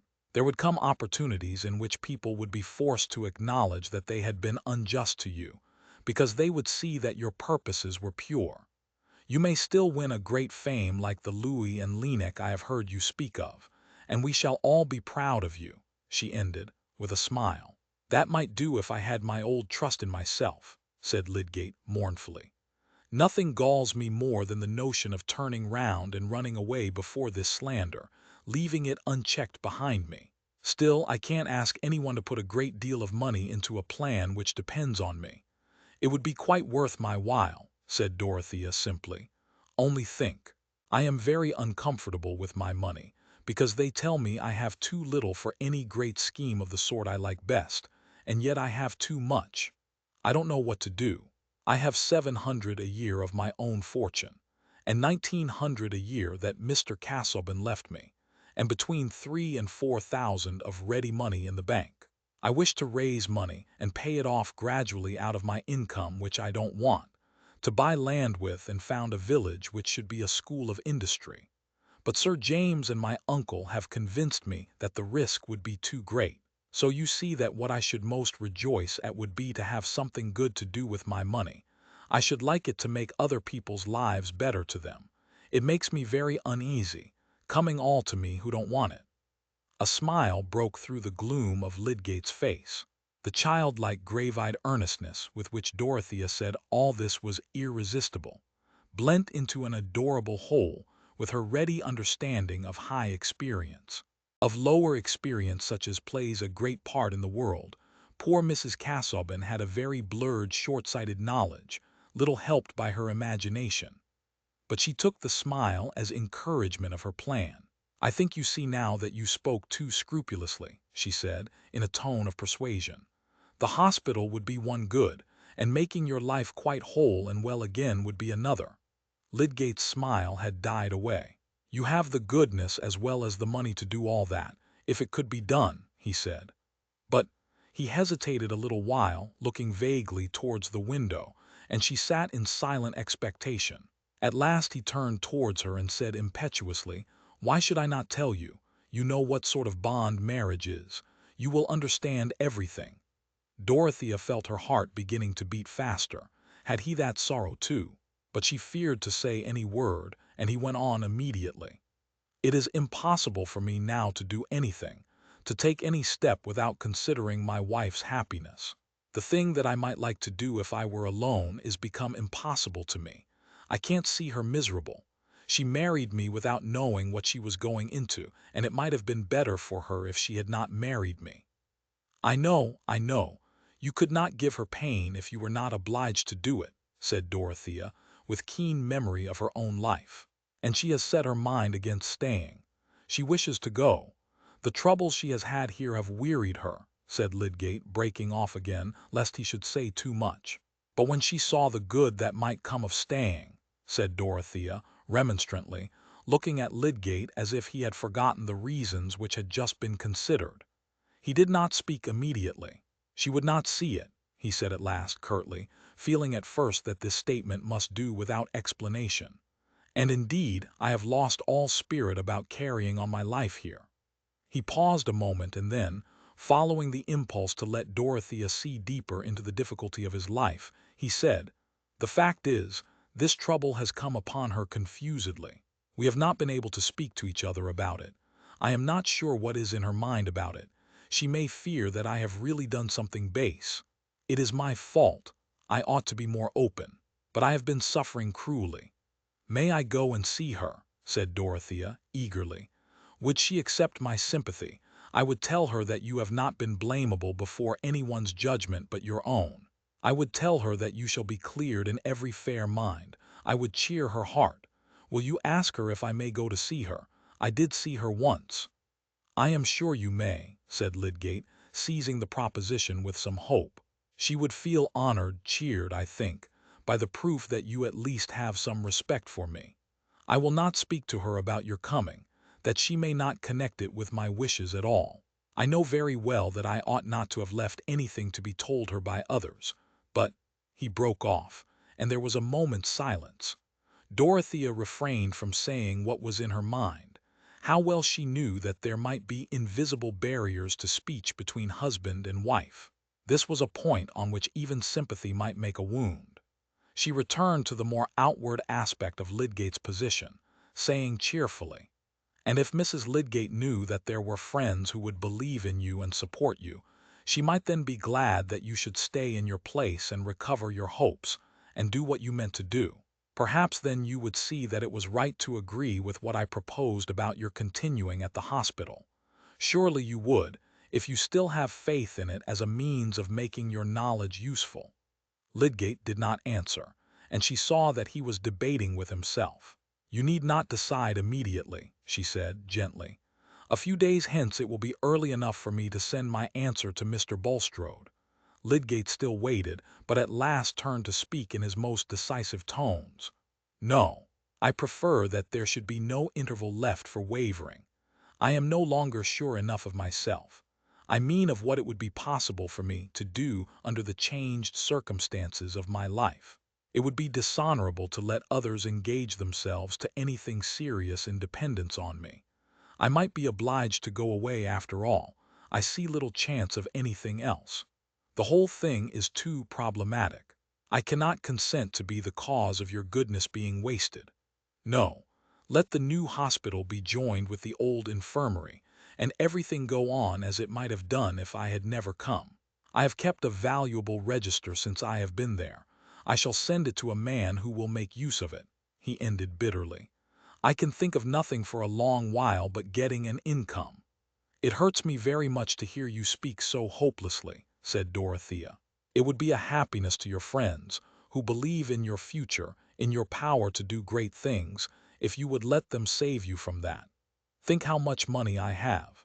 It would be like taking a burthen from me if you took some of it every year till you got free from this fettering want of income. Why should not people do these things? It is so difficult to make shares at all even. This is one way." "God bless you, Mrs. Castleton," said Lydgate, rising as if with the same impulse that made his words energetic, and resting his arm on the back of the great leather chair he had been sitting in. "It is good that you should have such feelings, but I am not the man who ought to allow himself to benefit by them. I have not given guarantees enough. I must not at least sink into the degradation of being pensioned for work that I never achieved. It is very clear to me that I must not count on anything else than getting away from Middlemarch as soon as I can manage it. I should not be able for a long while, at the very best, to get an income here, and it is easier to make necessary changes in a new place. I must do as other men do, and think what will please the world and bring in money. Look for a little opening in the London crowd and push myself. Set up in a watering place, or go to some southern town where there are plenty of idle English, and get myself puffed. That is the sort of shell I must creep into and try to keep my soul alive in." "Now that is not brave," said Dorothea, "to give up the fight." "No, it is not brave," said Lydgate, "but if a man is afraid of creeping paralysis." Then, in another tone, "Yet you have made a great difference in my courage by believing in me. Everything seems more bearable since I have talked to you, and if you can clear me in a few other minds, especially in Fairbrother's, I shall be deeply grateful. The point I wish you not to mention is the fact of disobedience to my orders. That would soon get distorted. After all, there is no evidence for me but people's opinion of me beforehand. You can only repeat my own report of myself. Mr. Fairbrother will believe, others will believe, said Dorothea. I can say of you what will make it stupidity to suppose that you would be bribed to do a wickedness. I don't know, said Lydgate, with something like a groan in his voice. I have not taken a bribe yet, but there is a pale shade of bribery which is sometimes called prosperity. You will do me another great kindness then and come to see my wife. Yes, I will. I remember how pretty she is, said Dorothea, into whose mind every impression about Rosamond had cut deep. I hope she will like me. As Lydgate rode away, he thought, this young creature has a heart large enough for the Virgin Mary. She evidently thinks nothing of her own future, and would pledge away half her income at once, as if she wanted nothing for herself but a chair to sit in from which she can look down with those clear eyes at the poor mortals who pray to her. She seems to have what I never saw in any woman before, a fountain of friendship towards men. A man can make a friend of her. Casaubon must have raised some heroic hallucination in her. I wonder if she could have any other sort of passion for a man. Ladislaw, there was certainly an unusual feeling between them, and Casaubon must have had a notion of it. Well, her love might help a man more than her money. Dorothea on her side had immediately formed a plan of relieving Lydgate from his obligation to Bulstrode, which she felt sure was a part, though small, of the galling pressure he had to bear. She sat down at once under the inspiration of their interview, and wrote a brief note, in which she pleaded that she had more claim than Mr. Bulstrode had to the satisfaction of providing the money which had been serviceable to Lydgate, that it would be unkind in Lydgate not to grant her the position of being his helper in this small matter, the favor being entirely to her, who had so little that was plainly marked out for her to do with her superfluous money. He might call her a creditor or by any other name if it did, but imply that he granted her request. She enclosed a check for £1,000, and determined to take the letter with her the next day when she went to see Rosamond. Chapter 77. And thus thy fall hath left a kind of blot to mark the full-fraught man and best endued with some suspicion. Henry V. The next day Lydgate had to go to Brassing, and told Rosamond that he should be away until the evening. Of late she had never gone beyond her own house and garden, except to church, and once to see her papa, to whom she said, "If Tertius goes away, you will help us to move, will you not, papa? I suppose we shall have very little money. I am sure I hope someone will help us." And Mr. Vincey had said, "Yes, child, I don't mind 100 or 2. I can see the end of that." With these exceptions she had sat at home in languid melancholy and suspense, fixing her mind on Will Ladislaw's coming as the one point of hope and interest, and associating this with some new urgency on Lydgate to make immediate arrangements for leaving Middlemarch and going to London, till she felt assured that the coming would be a potent cause of the going, without at all seeing how. This way of establishing sequences is too common to be fairly regarded as a peculiar folly in Rosamond, and it is precisely this sort of sequence which causes the greatest shock when it is sundered. For to see how an effect may be produced is often to see possible missings and checks, but to see nothing except the desirable cause, and close upon it the desirable effect, rids us of doubt and makes our minds strongly intuitive. That was the process going on in poor Rosamond, while she arranged all objects around her with the same nicety as ever, only with more slowness, or sat down to the piano, meaning to play, and then desisting, yet lingering on the music stool with her white fingers suspended on the wooden front, and looking before her in dreamy ennui. Her melancholy had become so marked that Lydgate felt a strange timidity before it, as a perpetual silent reproach, and the strong man, mastered by his keen sensibilities towards this fair, fragile creature whose life he seemed somehow to have bruised, shrank from her look, and sometimes started at her approach, fear of her and fear for her rushing in only the more forcibly, after it had been momentarily expelled by exasperation. But this morning Rosamond descended from her room upstairs, where she sometimes sat the whole day when Lydgate was out, equipped for a walk in the town. She had a letter to post, a letter addressed to Mr. Ladislaw and written with charming discretion, but intended to hasten his arrival by a hint of trouble. The servant maid, their sole house servant now, noticed her coming downstairs in her walking dress, and thought, there never did anybody look so pretty in a bonnet, poor thing. Meanwhile Dorothea's mind was filled with her project of going to Rosamond, and with the many thoughts, both of the past and the probable future, which gathered round the idea of that visit, until yesterday when Lydgate had opened to her a glimpse of some trouble in his married life. The image of Mrs. Lydgate had always been associated for her with that of Will Ladislaw, even in her most uneasy moments, even when she had been agitated by Mrs. Cadwallader's painfully graphic report of gossip.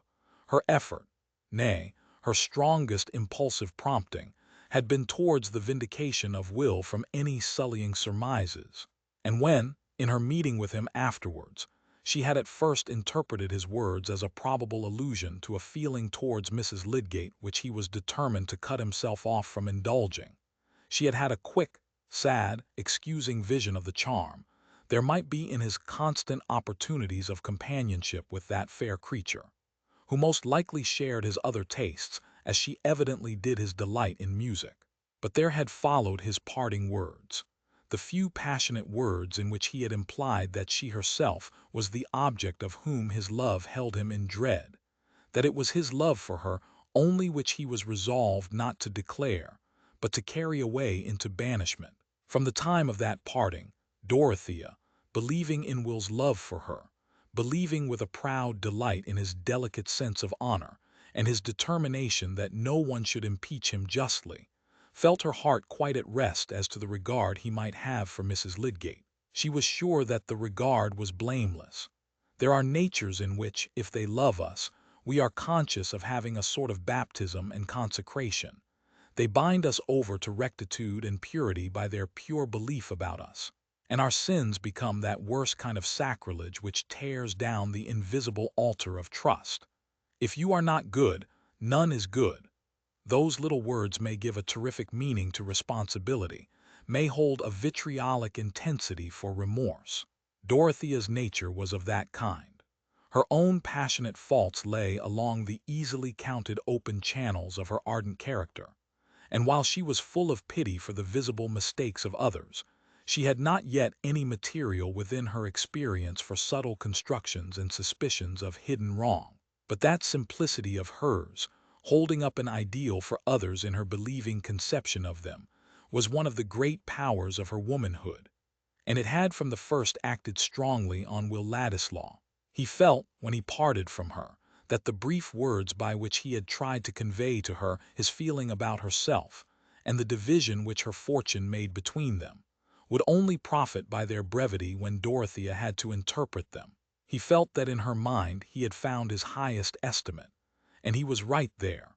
In the months since their parting Dorothea had felt a delicious though sad repose in their relation to each other, as one which was inwardly whole and without blemish.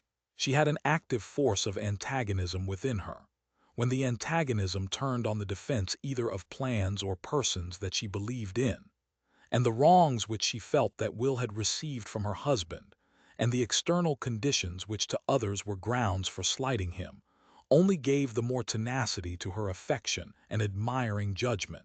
And now with the disclosures about Bulstrode had come another fact affecting Will's social position, which roused afresh Dorothea's inward resistance to what was said about him in that part of her world which lay within park palings. Young Ladislaw, the grandson of a thieving Jew pawnbroker, was a phrase which had entered emphatically into the dialogues about the Bulstrode business, at Lowick, Tipton, and Freshitt, and was a worse kind of placard on poor Will's back than the Italian with white mice. Upright Sir James Chetham was convinced that his own satisfaction was righteous when he thought with some complacency that here was an added league to that mountainous distance between Ladislaw and Dorothea, which enabled him to dismiss any anxiety in that direction as too absurd. And perhaps there had been some pleasure in pointing Mr. Brooke's attention to this ugly bit of Ladislaw's genealogy, as a fresh candle for him to see his own folly by. Dorothea had observed the animus with which Will's part in the painful story had been recalled more than once, but she had uttered no word, being checked now, as she had not been formerly in speaking of Will, by the consciousness of a deeper relation between them which must always remain in consecrated secrecy. But her silence shrouded her resistant emotion into a more thorough glow, and this misfortune in Will's lot which, it seemed, others were wishing to fling at his back as an opprobrium, only gave something more of enthusiasm to her clinging thought. She entertained no visions of their ever coming into nearer union, and yet she had taken no posture of renunciation.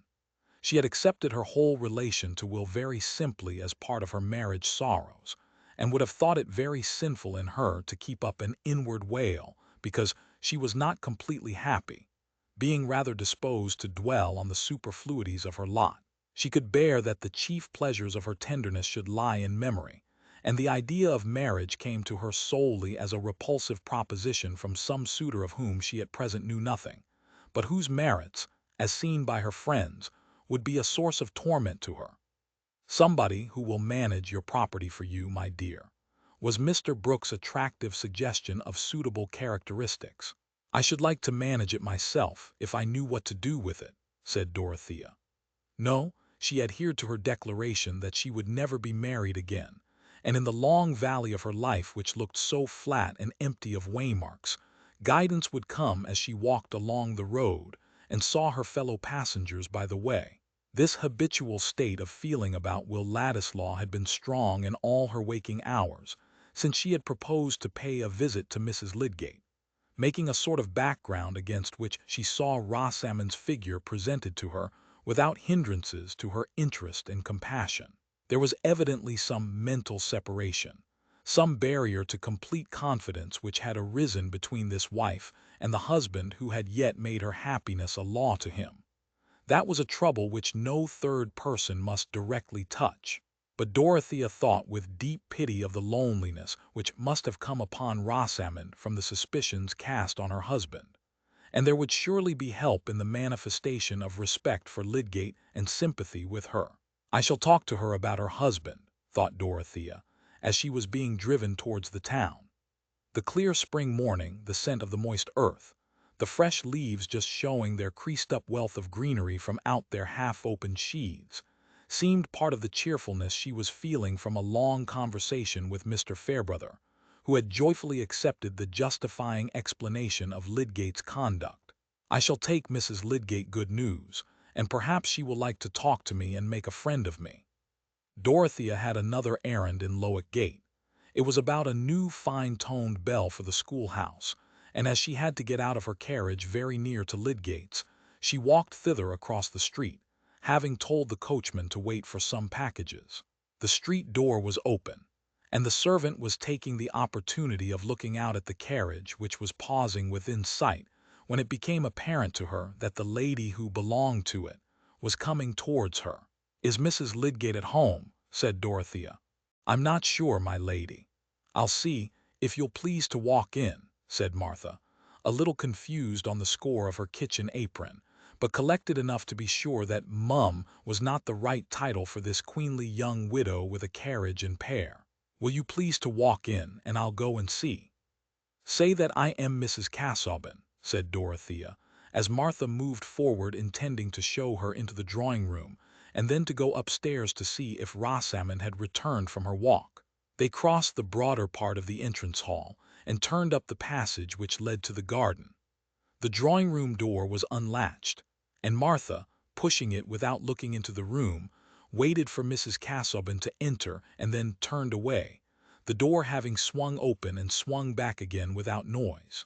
Dorothea had less of outward vision than usual this morning, being filled with images of things as they had been and were going to be.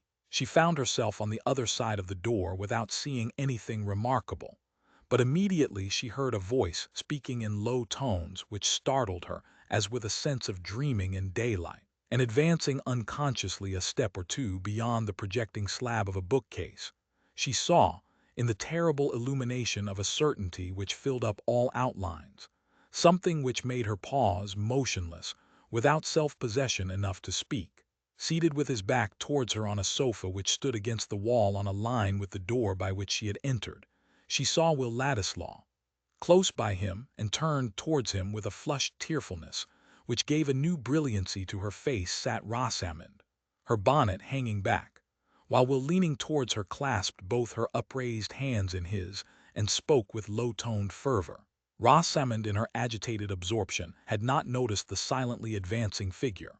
But when Dorothea, after the first immeasurable instant of this vision, moved confusedly backward and found herself impeded by some piece of furniture, Rosamond was suddenly aware of her presence, and with a spasmodic movement snatched away her hands and rose, looking at Dorothea, who was necessarily arrested. Will Ladislaw, starting up, looked round also, and meeting Dorothea's eyes with a new lightning in them, seemed changing to marble. But she immediately turned them away from him to Rosamond, and said in a firm voice, "Excuse me, Mrs. Lydgate, the servant did not know that you were here. I called to deliver an important letter for Mr. Lydgate, which I wish to put into your own hands." She laid down the letter on the small table which had checked her retreat, and then, including Rosamond and Will in one distant glance and bow, she went quickly out of the room, meeting in the passage the surprised Martha, who said she was sorry the mistress was not at home, and then showed the strange lady out with an inward reflection that grand people were probably more impatient than others. Dorothea walked across the street with her most elastic step and was quickly in her carriage again. "Drive on to Freshitt Hall," she said to the coachman, and anyone looking at her might have thought that though she was paler than usual she was never animated by a more self-possessed energy. And that was really her experience. It was as if she had drunk a great draught of scorn that stimulated her beyond the susceptibility to other feelings. She had seen something so far below her belief that her emotions rushed back from it and made an excited throng without an object. She needed something active to turn her excitement out upon. She felt power to walk and work for a day without meat or drink, and she would carry out the purpose with which she had started in the morning, of going to Freshitt and Tipton to tell Sir James and her uncle all that she wished them to know about Lydgate, whose married loneliness under his trial now presented itself to her with new significance, and made her more ardent in readiness to be his champion. She had never felt anything like this triumphant power of indignation in the struggle of her married life, in which there had always been a quickly subduing pang, and she took it as a sign of new strength. "Dodo, how very bright your eyes are," said Celia, when Sir James was gone out of the room. "And you don't see anything you look at, Arthur, or anything. You are going to do something uncomfortable, I know. Is it all about Mr. Lydgate, or has something else happened?" Celia had been used to watch her sister with expectation. "Yes, dear, a great many things have happened," said Dodo in her full tones.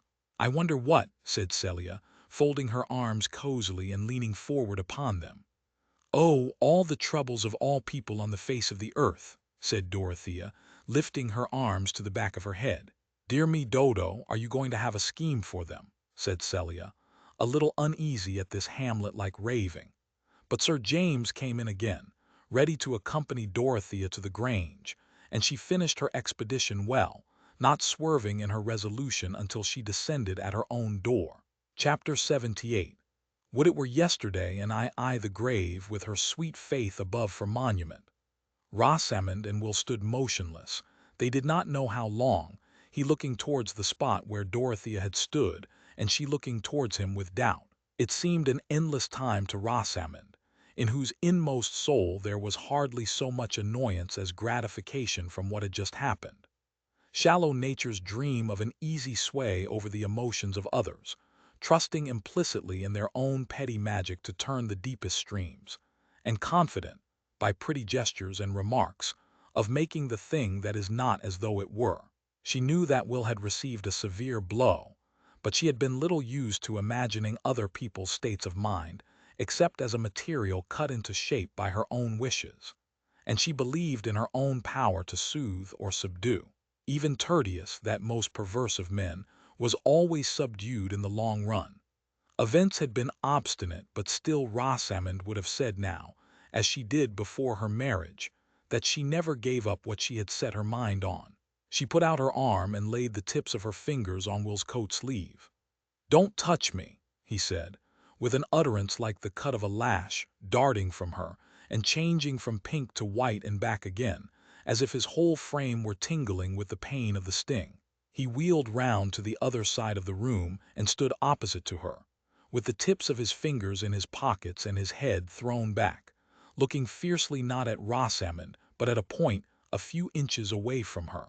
She was keenly offended, but the signs she made of this were such as only Lydgate was used to interpret. She became suddenly quiet and seated herself, untying her hanging bonnet and laying it down with her shawl. Her little hands, which she folded before her, were very cold. It would have been safer for Will in the first instance to have taken up his hat and gone away, but he had felt no impulse to do this. On the contrary, he had a horrible inclination to stay and shatter Rosamond with his anger. It seemed as impossible to bear the fatality she had drawn down on him without venting his fury as it would be to a panther to bear the javelin wound without springing and biting. And yet, how could he tell a woman that he was ready to curse her? He was fuming under a repressive law which he was forced to acknowledge. He was dangerously poised, and Rosamond's voice now brought the decisive vibration. In flute-like tones of sarcasm she said, "You can easily go after Mrs. Casaubon and explain your preference." "Go after her," he burst out, with a sharp edge in his voice. "Do you think she would turn to look at me, or value any word I ever uttered to her again at more than a dirty feather? Explain. How can a man explain at the expense of a woman?" "You can tell her what you please," said Rosamond with more tremor. "Do you suppose she would like me better for sacrificing you? She is not a woman to be flattered because I made myself despicable, to believe that I must be true to her because I was a dastard to you." He began to move about with the restlessness of a wild animal that sees prey but cannot reach it. Presently he burst out again. "I had no hope before, not much of anything better to come, but I had one certainty that she believed in me. Whatever people had said or done about me, she believed in me. That's gone. She'll never again think me anything but a paltry pretense, too nice to take heaven except upon flattering conditions, and yet selling myself for any devil's change by the sly. She'll think of me as an incarnate insult to her. From the first moment Will stopped as if he had found himself grasping something that must not be thrown and shattered. He found another vent for his rage by snatching up Rosamond's words again, as if they were reptiles to be throttled and flung off. "Explain. Tell a man to explain how he dropped into hell. Explain my preference. I never had a preference for her, any more than I have a preference for breathing. No other woman exists by the side of her. I would rather touch her hand if it were dead than I would touch any other woman's living." Rosamond, while these poisoned weapons were being hurled at her, was almost losing the sense of her identity, and seemed to be waking into some new terrible existence. She had no sense of chill, resolute repulsion, of reticent self-justification such as she had known under Lydgate's most stormy displeasure. All her sensibility was turned into a bewildering novelty of pain. She felt a new terrified recoil under a lash never experienced before. What another nature felt in opposition to her own was being burnt and bitten into her consciousness. When Will had ceased to speak, she had become an image of sickened misery. Her lips were pale, and her eyes had a tearless dismay in them. If it had been Tertius who stood opposite to her, that look of misery would have been a pang to him, and he would have sunk by her side to comfort her, with that strong-armed comfort which she had often held very cheap. Let it be forgiven to Will that he had no such movement of pity. He had felt no bond beforehand to this woman who had spoiled the ideal treasure of his life, and he held himself blameless. He knew that he was cruel, but he had no relenting in him yet. After he had done speaking, he still moved about, half in absence of mind, and Rosamond sat perfectly still. At length Will, seeming to bethink himself, took up his hat, yet stood some moments irresolute. He had spoken to her in a way that made a phrase of common politeness difficult to utter, and yet, now that he had come to the point of going away from her without further speech, he shrank from it as a brutality. He felt checked and stultified in his anger. He walked towards the mantelpiece and leaned his arm on it and waited in silence for, he hardly knew what. The vindictive fire was still burning in him, and he could utter no word of retractation. But it was nevertheless in his mind that having come back to this hearth, where he had enjoyed a caressing friendship, he had found calamity seated there.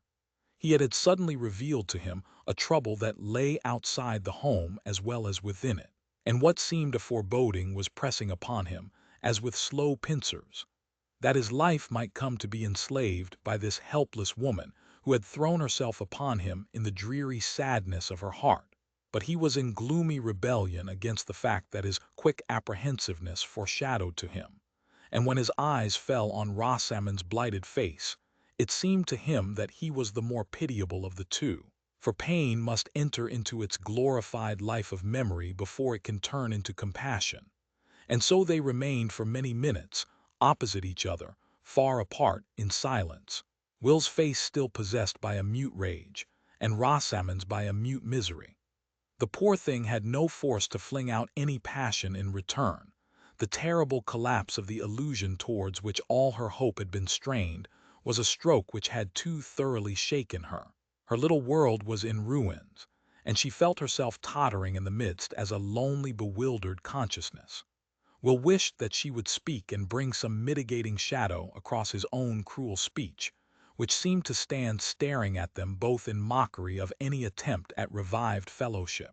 But she said nothing, and at last, with a desperate effort over himself, he asked, "Shall I come in and see Lydgate this evening?" "If you like," Rosamond answered just audibly, and then Will went out of the house, Martha never knowing that he had been in. After he was gone, Rosamond tried to get up from her seat, but fell back fainting. When she came to herself again, she felt too ill to make the exertion of rising to ring the bell, and she remained helpless until the girl, surprised at her long absence, thought for the first time of looking for her in all the downstairs rooms. Rosamond said that she had felt suddenly sick and faint, and wanted to be helped upstairs. When there she threw herself on the bed with her clothes on, and lay in apparent torpor, as she had done once before on a memorable day of grief. Lydgate came home earlier than he had expected, about 5:30, and found her there. The perception that she was ill threw every other thought into the background. When he felt her pulse, her eyes rested on him with more persistence than they had done for a long while, as if she felt some content that he was there. He perceived the difference in a moment, and seating himself by her put his arm gently under her, and bending over her said, "My poor Rosamond, has something agitated you?" Clinging to him, she fell into hysterical sobbings and cries, and for the next hour he did nothing but soothe and tend her. He imagined that Dorothea had been to see her, and that all this effect on her nervous system, which evidently involved some new turning towards himself, was due to the excitement of the new impressions which that visit had raised. Chapter 79. Now I saw in my dream that just as they had ended their talk, they drew nigh to a very miry slough that was in the midst of the plain, and they, being heedless, did both fall suddenly into the bog. The name of the slough was Despond. Bunyan. When Rosamond was quiet and Lydgate had left her, hoping that she might soon sleep under the effect of an anodyne, he went into the drawing-room to fetch a book which he had left there, meaning to spend the evening in his workroom, and he saw on the table Dorothea's letter addressed to him. He had not ventured to ask Rosamond if Mrs. Casaubon had called, but the reading of this letter assured him of the fact, for Dorothea mentioned that it was to be carried by herself. When Will Ladislaw came in a little later, Lydgate met him with a surprise which made it clear that he had not been told of the earlier visit, and Will could not say, "Did not Mrs. Lydgate tell you that I came this morning?" "Poor Rosamond is ill," Lydgate added immediately on his greeting. "Not seriously, I hope," said Will. "No, only a slight nervous shock, the effect of some agitation. She has been overwrought lately. The truth is, Ladislaw, I am an unlucky devil. We have gone through several rounds of purgatory since you left, and I have lately got on to a worse ledge of it than ever. I suppose you are only just come down. You look rather battered. You have not been long enough in the town to hear anything." I traveled all night and got to the White Hart at 8 o'clock this morning. I have been shutting myself up and resting," said Will, feeling himself a sneak, but seeing no alternative to this evasion. And then he heard Lydgate's account of the troubles which Rosamond had already depicted to him in her way. She had not mentioned the fact of Will's name being connected with the public story, this detail not immediately affecting her, and he now heard it for the first time. "I thought it better to tell you that your name is mixed up with the disclosures," said Lydgate, who could understand better than most men how Ladislaw might be stung by the revelation. "You will be sure to hear it as soon as you turn out into the town. I suppose it is true that Raffles spoke to you?" "Yes," said Will, sardonically. "I shall be fortunate if gossip does not make me the most disreputable person in the whole affair. I should think the latest version must be that I plotted with Raffles to murder Bulstrode, and ran away from Middlemarch for the purpose." He was thinking, here is a new ring in the sound of my name to recommend it in her hearing. However, what does it signify now? But he said nothing of Bulstrode's offer to him. Will was very open and careless about his personal affairs, but it was among the more exquisite touches in nature's modeling of him that he had a delicate generosity which warned him into reticence here. He shrank from saying that he had rejected Bulstrode's money, in the moment when he was learning that it was Lydgate's misfortune to have accepted it. Lydgate, too, was reticent in the midst of his confidence. He made no allusion to Rosamond's feeling under their trouble, and of Dorothea he only said, "Mrs. Casaubon has been the one person to come forward and say that she had no belief in any of the suspicions against me." Observing a change in Will's face, he avoided any further mention of her, feeling himself too ignorant of their relation to each other not to fear that his words might have some hidden painful bearing on it. And it occurred to him that Dorothea was the real cause of the present visit to Middlemarch. The two men were pitying each other, but it was only Will who guessed the extent of his companion's trouble. When Lydgate spoke with desperate resignation of going to settle in London, and said with a faint smile, "We shall have you again, old fellow," Will felt inexpressibly mournful and said nothing.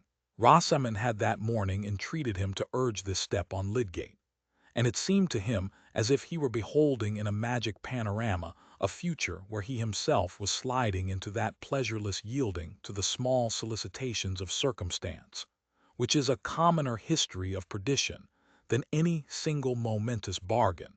We are on a perilous margin when we begin to look passively at our future selves, and see our own figures led with dull consent into insipid misdoing and shabby achievement. Poor Lydgate was inwardly groaning on that margin, and Will was arriving at it. It seemed to him this evening as if the cruelty of his outburst to Rosamond had made an obligation for him, and he dreaded the obligation. He dreaded Lydgate's unsuspecting good will. He dreaded his own distaste for his spoiled life, which would leave him in motiveless levity. Chapter 80. Stern lawgiver, yet thou dost wear the Godhead's most benignant grace. Nor know we anything so fair as is the smile upon thy face. Flowers laugh before thee on their beds, and fragrance in thy footing treads. Thou dost preserve the stars from wrong, and the most ancient heavens through thee are fresh and strong. WRDSWRTH. Ode to Duty. When Dorothea had seen Mr. Fairbrother in the morning, she had promised to go and dine at the parsonage on her return from Freshitt. There was a frequent interchange of visits between her and the Fairbrother family, which enabled her to say that she was not at all lonely at the manor, and to resist for the present the severe prescription of a lady companion. When she reached home and remembered her engagement, she was glad of it, and finding that she had still an hour before she could dress for dinner, she walked straight to the schoolhouse and entered into a conversation with the master and mistress about the new bell, giving eager attention to their small details and repetitions, and getting up a dramatic sense that her life was very busy.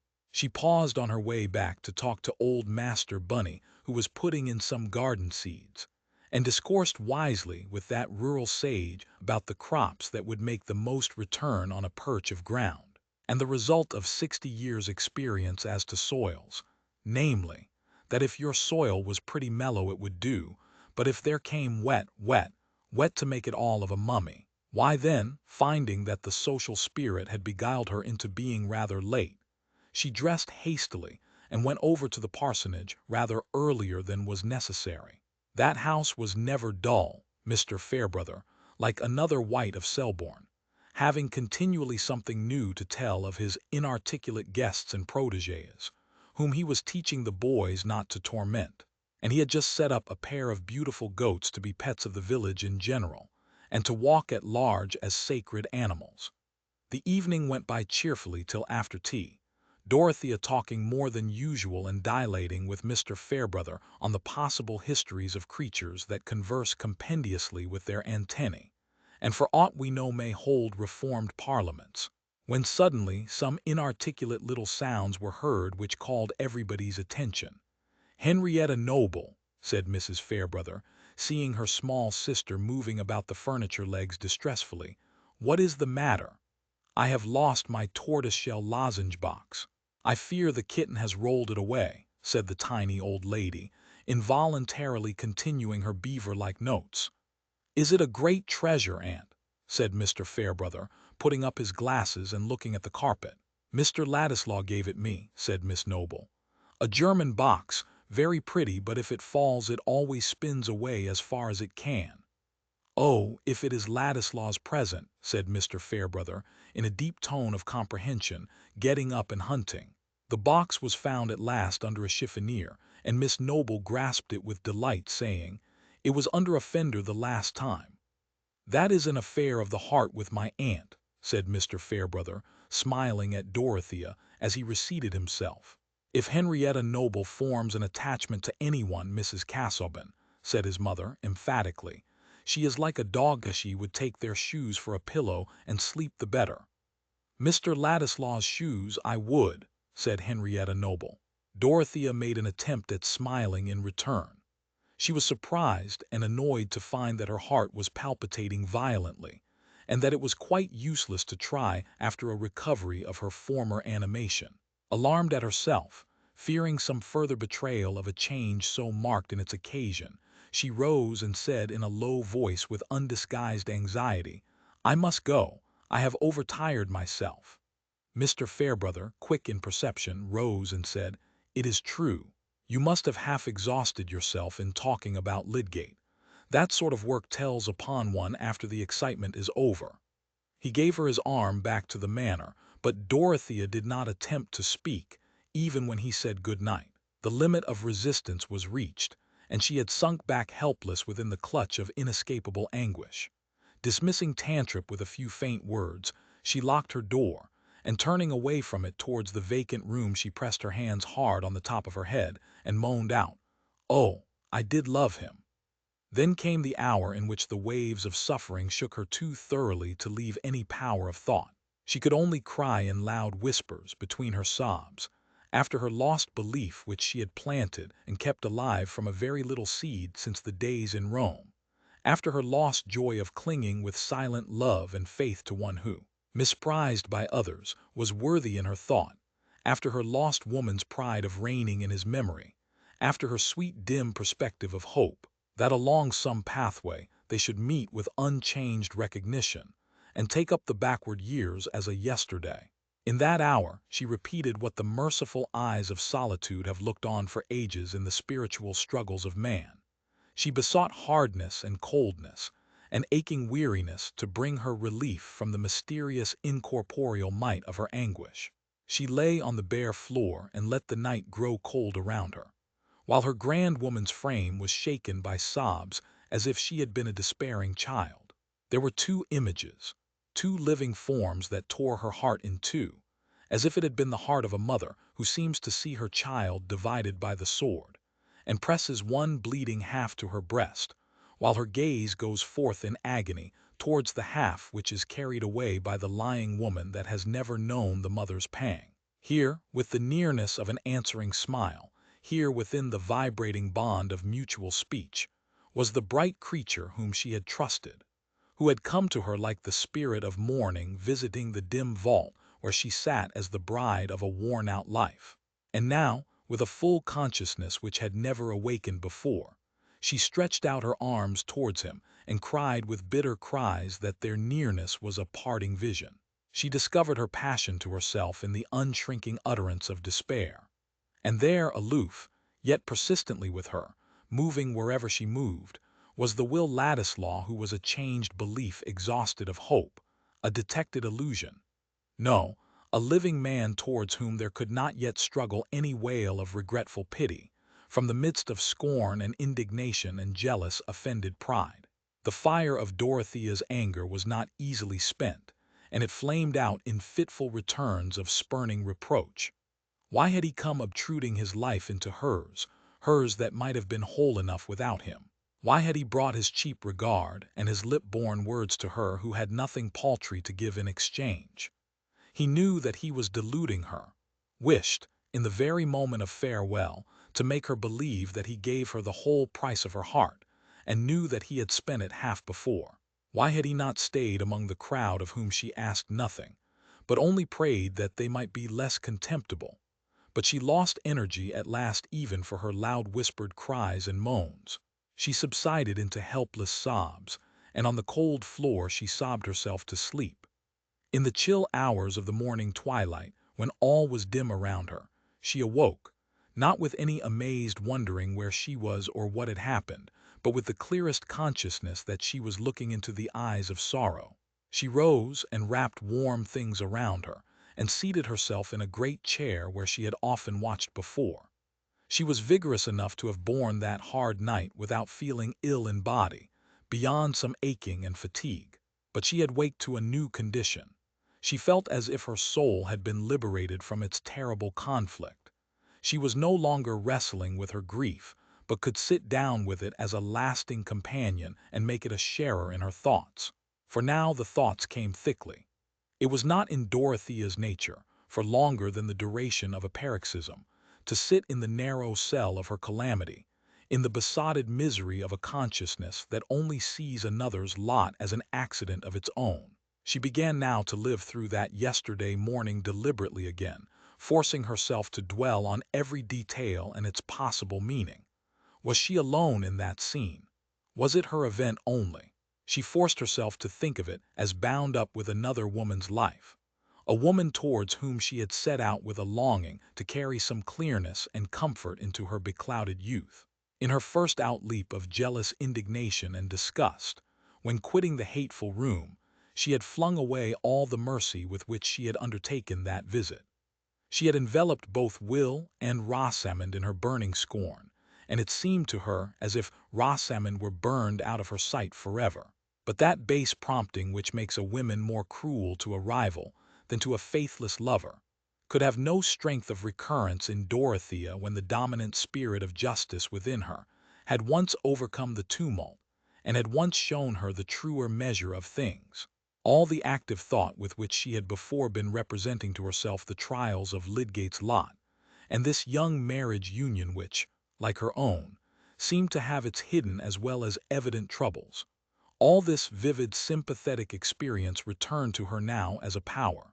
It asserted itself as acquired knowledge asserts itself, and will not let us see as we saw in the day of our ignorance. She said to her own irremediable grief that it should make her more helpful instead of driving her back from effort. And what sort of crisis might not this be in three lives whose contact with hers laid an obligation on her, as if they had been suppliants bearing the sacred branch? The objects of her rescue were not to be sought out by her fancy. They were chosen for her. She yearned towards the perfect right that it might make a throne within her and rule her errant will. What should I do? How should I act now, this very day, if I could clutch my own pain and compel it to silence and think of those three? It had taken long for her to come to that question, and there was light piercing into the room. She opened her curtains and looked out towards the bit of road that lay in view, with fields beyond outside the entrance gates. On the road there was a man with a bundle on his back and a woman carrying her baby. In the field she could see figures moving, perhaps the shepherd with his dog. Far off in the bending sky was the pearly light, and she felt the largeness of the world and the manifold wakings of men to labor and endurance. She was a part of that involuntary, palpitating life, and could neither look out on it from her luxurious shelter as a mere spectator, nor hide her eyes in selfish complaining. What she would resolve to do that day did not yet seem quite clear, but something that she could achieve stirred her as with an approaching murmur which would soon gather distinctness. She took off the clothes which seemed to have some of the weariness of a hard watching in them, and began to make her toilet. Presently she rang for Tantripp, who came in her dressing gown. "Why, madam, you've never been in bed this blessed night," burst out Tantripp, looking first at the bed and then at Dorothea's face, which in spite of bathing had the pale cheeks and pink eyelids of a Mater Dolorosa. "You'll kill yourself, you will. Anybody might think now you had a right to give yourself a little comfort." "Don't be alarmed, Tantripp," said Dorothea, smiling. "I have slept. I am not ill. I shall be glad of a cup of coffee as soon as possible, and I want you to bring me my new dress, and most likely I shall want my new bonnet today. They've lain there a month and more ready for you, madam, and most thankful I shall be to see you with a couple of pounds worth less of crape," said Tantripp, stooping to light the fire. "There's a reason in mourning, as I've always said, and 3 folds at the bottom of your skirt and a plain quilling in your bonnet, and if ever anybody looked like an angel, it's you in a net quilling, is what's consistent for a second year. At least that's my thinking," ended Tantripp, looking anxiously at the fire. "And if anybody was to marry me flattering himself I should wear those hideous weepers 2 years for him, he'd be deceived by his own vanity, that's all." "The fire will do, my good Tan," said Dorothea, speaking as she used to do in the old Lausanne days, only with a very low voice. "Get me the coffee." She folded herself in the large chair and leaned her head against it in fatigued quiescence, while Tantripp went away wondering at this strange contrariness in her young mistress, that just the morning when she had more of a widow's face than ever, she should have asked for her lighter mourning which she had waived before. Tantripp would never have found the clue to this mystery. Dorothea wished to acknowledge that she had not the less an active life before her because she had buried a private joy, and the tradition that fresh garments belonged to all initiation, haunting her mind, made her grasp after even that slight outward help towards calm resolve. For the resolve was not easy. Nevertheless, at 11 o'clock she was walking towards Middlemarch, having made up her mind that she would make as quietly and unnoticeably as possible her second attempt to see and save Rosamond. Chapter 81. Du Woordstok dies nacht bestendig, und Athamus nu erquikt zu meinen Füßen, beginnest skan mit Lust mich zu umgeben. Du regst und ruhest ein kräftiges Beschließen zum höchsten Dasein immerfort zu streben. Faust, 2 Thale. When Dorothea was again at Lydgate's door speaking to Martha, he was in the room close by with the door ajar, preparing to go out. He heard her voice and immediately came to her. "Do you think that Mrs. Lydgate can receive me this morning?" she said, having reflected that it would be better to leave out all allusion to her previous visit. "I have no doubt she will," said Lydgate, suppressing his thought about Dorothea's looks, which were as much changed as Rosamond's. "If you will be kind enough to come in and let me tell her that you are here. She has not been very well since you were here yesterday, but she is better this morning, and I think it is very likely that she will be cheered by seeing you again." It was plain that Lydgate, as Dorothea had expected, knew nothing about the circumstances of her yesterday's visit. Nay, he appeared to imagine that she had carried it out according to her intention. She had prepared a little note asking Rosamond to see her, which she would have given to the servant if he had not been in the way, but now she was in much anxiety as to the result of his announcement. After leading her into the drawing-room, he paused to take a letter from his pocket and put it into her hands, saying, "I wrote this last night, and was going to carry it to Lowick in my ride. When one is grateful for something too good for common thanks, writing is less unsatisfactory than speech. One does not at least hear how inadequate the words are." Dorothea's face brightened. "It is I who have most to thank for, since you have let me take that place. You have consented," she said, suddenly doubting. "Yes, the check is going to Bulstrode today." He said no more, but went upstairs to Rosamond, who had but lately finished dressing herself, and sat languidly wondering what she should do next, her habitual industry in small things, even in the days of her sadness, prompting her to begin some kind of occupation, which she dragged through slowly or paused in from lack of interest. She looked ill but had recovered her usual quietude of manner, and Lydgate had feared to disturb her by any questions. He had told her of Dorothea's letter containing the check, and afterwards he had said, "Ladislaw is come, Rosie. He sat with me last night. I dare say he will be here again today. I thought he looked rather battered and depressed." And Rosamond had made no reply. Now when he came up, he said to her very gently, "Rosie, dear, Mrs. Casaubon is come to see you again. You would like to see her, would you not?" That she colored and gave, rather, a startled movement did not surprise him after the agitation produced by the interview yesterday. A beneficent agitation, he thought, since it seemed to have made her turn to him again. Rosamond dared not say no. She dared not with the tone of her voice touch the facts of yesterday. Why had Mrs. Casaubon come again? The answer was a blank which Rosamond could only fill up with dread, for Will Ladislaw's lacerating words had made every thought of Dorothea a fresh smart to her. Nevertheless, in her new humiliating uncertainty she dared do nothing but comply. She did not say yes, but she rose and let Lydgate put a light shawl over her shoulders while he said, "I am going out immediately." Then something crossed her mind which prompted her to say, "Pray tell Martha not to bring anyone else into the drawing-room."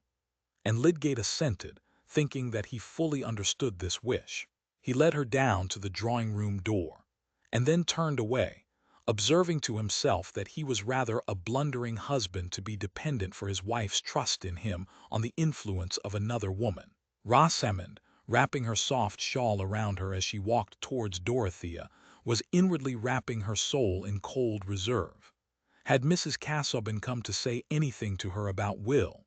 If so, it was a liberty that Rosamond resented, and she prepared herself to meet every word with polite impassibility. Will had bruised her pride too sorely for her to feel any compunction towards him and Dorothea. Her own injury seemed much the greater. Dorothea was not only the preferred woman, but had also a formidable advantage in being Lydgate's benefactor. And to poor Rosamond's pained, confused vision, it seemed that this Mrs. Casaubon, this woman who predominated in all things concerning her, must have come now with the sense of having the advantage, and with animosity prompting her to use it. Indeed, not Rosamond only, but anyone else, knowing the outer facts of the case, and not the simple inspiration on which Dorothea acted, might well have wondered why she came, looking like the lovely ghost of herself, her graceful slimness wrapped in her soft white shawl, the rounded infantine mouth and cheek inevitably suggesting mildness and innocence. Rosamond paused at 3 yards' distance from her visitor and bowed. But Dorothea, who had taken off her gloves, from an impulse which she could never resist when she wanted a sense of freedom, came forward, and with her face full of a sad yet sweet openness, put out her hand. Rosamond could not avoid meeting her glance, could not avoid putting her small hand into Dorothea's, which clasped it with gentle motherliness, and immediately a doubt of her own prepossessions began to stir within her. Rosamond's eye was quick for faces. She saw that Mrs. Casaubon's face looked pale and changed since yesterday, yet gentle, and like the firm softness of her hand. But Dorothea had counted a little too much on her own strength. The clearness and intensity of her mental action this morning were the continuance of a nervous exaltation, which made her frame as dangerously responsive as a bit of finest Venetian crystal. And in looking at Rosamond, she suddenly found her heart swelling, and was unable to speak. All her effort was required to keep back tears. She succeeded in that, and the emotion only passed over her face like the spirit of a sob. But it added to Rosamond's impression that Mrs. Casaubon's state of mind must be something quite different from what she had imagined. So they sat down without a word of preface on the 2 chairs that happened to be nearest, and happened also to be close together. Though Rosamond's notion when she first bowed was that she should stay a long way off from Mrs. Casaubon, but she ceased thinking how anything would turn out, merely wondering what would come. And Dorothea began to speak quite simply, gathering firmness as she went on. I had an errand yesterday which I did not finish. That is why I am here again so soon. You will not think me too troublesome when I tell you that I came to talk to you about the injustice that has been shown towards Mr. Lydgate. It will cheer you, will it not, to know a great deal about him, that he may not like to speak about himself just because it is in his own vindication and to his own honor. You will like to know that your husband has warm friends, who have not left off believing in his high character. You will let me speak of this without thinking that I take a liberty. The cordial, pleading tones which seemed to flow with generous heedlessness above all the facts which had filled Rosamond's mind as grounds of obstruction and hatred between her and this woman, came as soothingly as a warm stream over her shrinking fears. Of course Mrs. Casaubon had the facts in her mind, but she was not going to speak of anything connected with them. That relief was too great for Rosamond to feel much else at the moment. She answered prettily, in the new ease of her soul, "I know you have been very good. I shall like to hear anything you will say to me about Tertius." "The day before yesterday," said Dorothea, "when I had asked him to come to Lowick to give me his opinion on the affairs of the hospital, he told me everything about his conduct and feelings in this sad event which has made ignorant people cast suspicions on him. The reason he told me was because I was very bold and asked him. I believed that he had never acted dishonorably, and I begged him to tell me the history. He confessed to me that he had never told it before, not even to you, because he had a great dislike to say, 'I was not wrong,' as if that were proof, when there are guilty people who will say so. The truth is, he knew nothing of this man Raffles, or that there were any bad secrets about him. And he thought that Mr. Bulstrode offered him the money because he repented, out of kindness, of having refused it before. All his anxiety about his patient was to treat him rightly, and he was a little uncomfortable that the case did not end as he had expected. But he thought then, and still thinks, that there may have been no wrong in it on any one's part. And I have told Mr. Fairbrother and Mr. Brooke and Sir James Chatham. They all believe in your husband. That will cheer you, will it not? That will give you courage." Dorothea's face had become animated, and as it beamed on Rosamond very close to her, she felt something like bashful timidity before a superior, in the presence of this self-forgetful ardor. She said with blushing embarrassment, "Thank you, you are very kind." And he felt that he had been so wrong not to pour out everything about this to you, but you will forgive him. It was because he feels so much more about your happiness than anything else. He feels his life bound into one with yours, and it hurts him more than anything, that his misfortunes must hurt you. He could speak to me because I am an indifferent person. And then I asked him if I might come to see you, because I felt so much for his trouble and yours. That is why I came yesterday, and why I am come today. Trouble is so hard to bear, is it not? How can we live and think that anyone has trouble, piercing trouble, and we could help them and never try?" Dorothea, completely swayed by the feeling that she was uttering, forgot everything but that she was speaking from out the heart of her own trial to Rosamond's. The emotion had wrought itself more and more into her utterance, till the tones might have gone to one's very marrow, like a low cry from some suffering creature in the darkness. And she had unconsciously laid her hand again on the little hand that she had pressed before. Rosamond, with an overmastering pang, as if a wound within her had been probed, burst into hysterical crying as she had done the day before when she clung to her husband. Poor Dorothea was feeling a great wave of her own sorrow returning over her, her thought being drawn to the possible share that Will Ladislaw might have in Rosamond's mental tumult. She was beginning to fear that she should not be able to suppress herself enough to the end of this meeting, and while her hand was still resting on Rosamond's lap, though the hand underneath it was withdrawn, she was struggling against her own rising sobs. She tried to master herself with the thought that this might be a turning point in 3 lives, not in her own. No, there the irrevocable had happened, but in those 3 lives which were touching hers with the solemn neighborhood of danger and distress, the fragile creature who was crying close to her, there might still be time to rescue her from the misery of false, incompatible bonds. And this moment was unlike any other. She and Rosamond could never be together again with the same thrilling consciousness of yesterday within them both.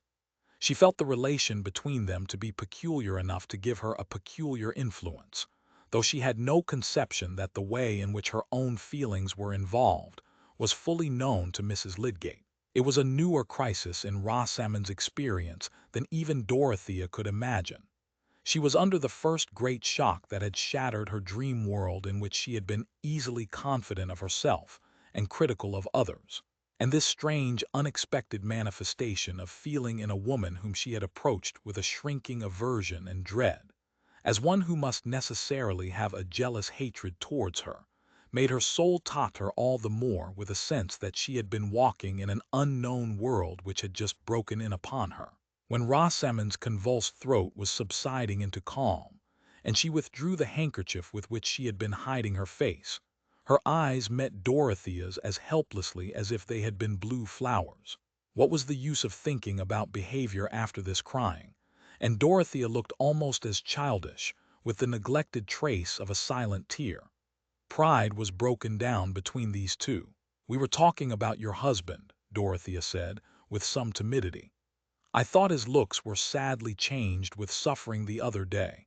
I had not seen him for many weeks before. He said he had been feeling very lonely in his trial, but I think he would have borne it all better if he had been able to be quite open with you."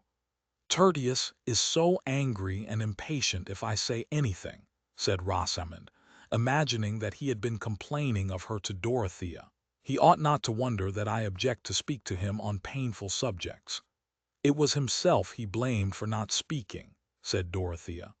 "What he said of you was, that he could not be happy in doing anything which made you unhappy, that his marriage was of course a bond which must affect his choice about everything, and for that reason he refused my proposal that he should keep his position at the hospital, because that would bind him to stay in Middlemarch, and he would not undertake to do anything which would be painful to you.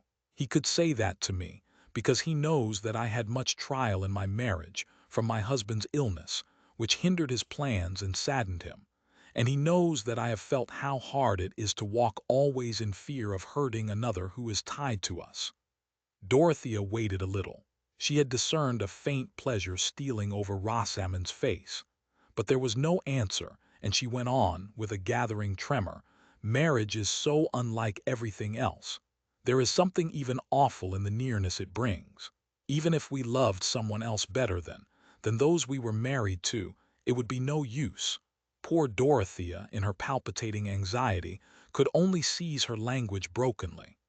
"I mean, marriage drinks up all our power of giving or getting any blessedness in that sort of love.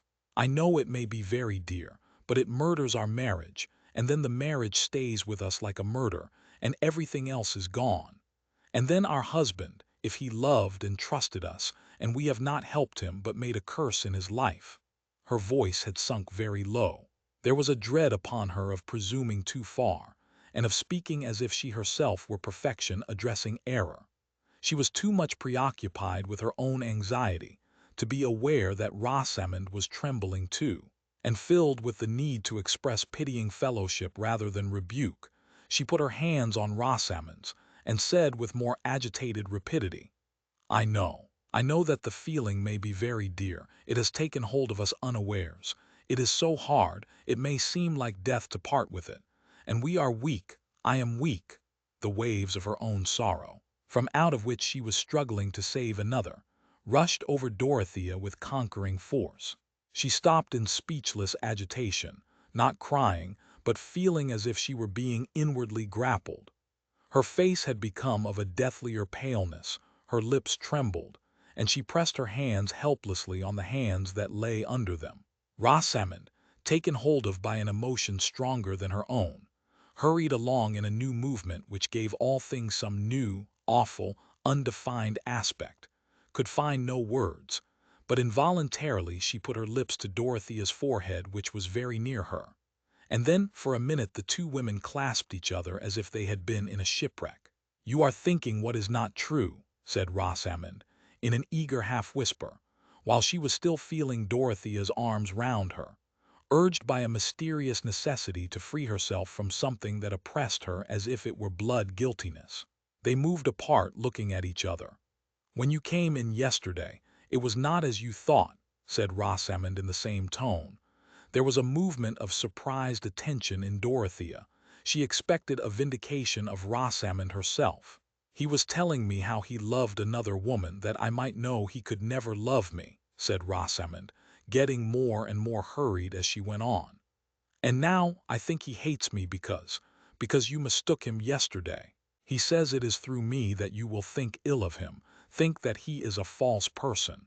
But it shall not be through me. He has never had any love for me. I know he has not. He has always thought slightly of me. He said yesterday that no other woman existed for him beside you. The blame of what happened is entirely mine. He said he could never explain to you because of me. He said you could never think well of him again. But now I have told you, and he cannot reproach me any more." Rosamond had delivered her soul under impulses which she had not known before. She had begun her confession under the subduing influence of Dorothea's emotion, and as she went on, she had gathered the sense that she was repelling Will's reproaches, which were still like a knife wound within her. The revulsion of feeling in Dorothea was too strong to be called joy. It was a tumult in which the terrible strain of the night and morning made a resistant pain. She could only perceive that this would be joy when she had recovered her power of feeling it. Her immediate consciousness was one of immense sympathy without check. She cared for Rosamond without struggle now, and responded earnestly to her last words. "No, he cannot reproach you any more." With her usual tendency to overestimate the good in others, she felt a great outgoing of her heart towards Rosamond, for the generous effort which had redeemed her from suffering, not counting that the effort was a reflex of her own energy. After they had been silent a little, she said, "You are not sorry that I came this morning?" "No, you have been very good to me," said Rosamond. "I did not think that you would be so good. I was very unhappy. I am not happy now. Everything is so sad. But better days will come. Your husband will be rightly valued, and he depends on you for comfort. He loves you best. The worst loss would be to lose that, and you have not lost it," said Dorothea.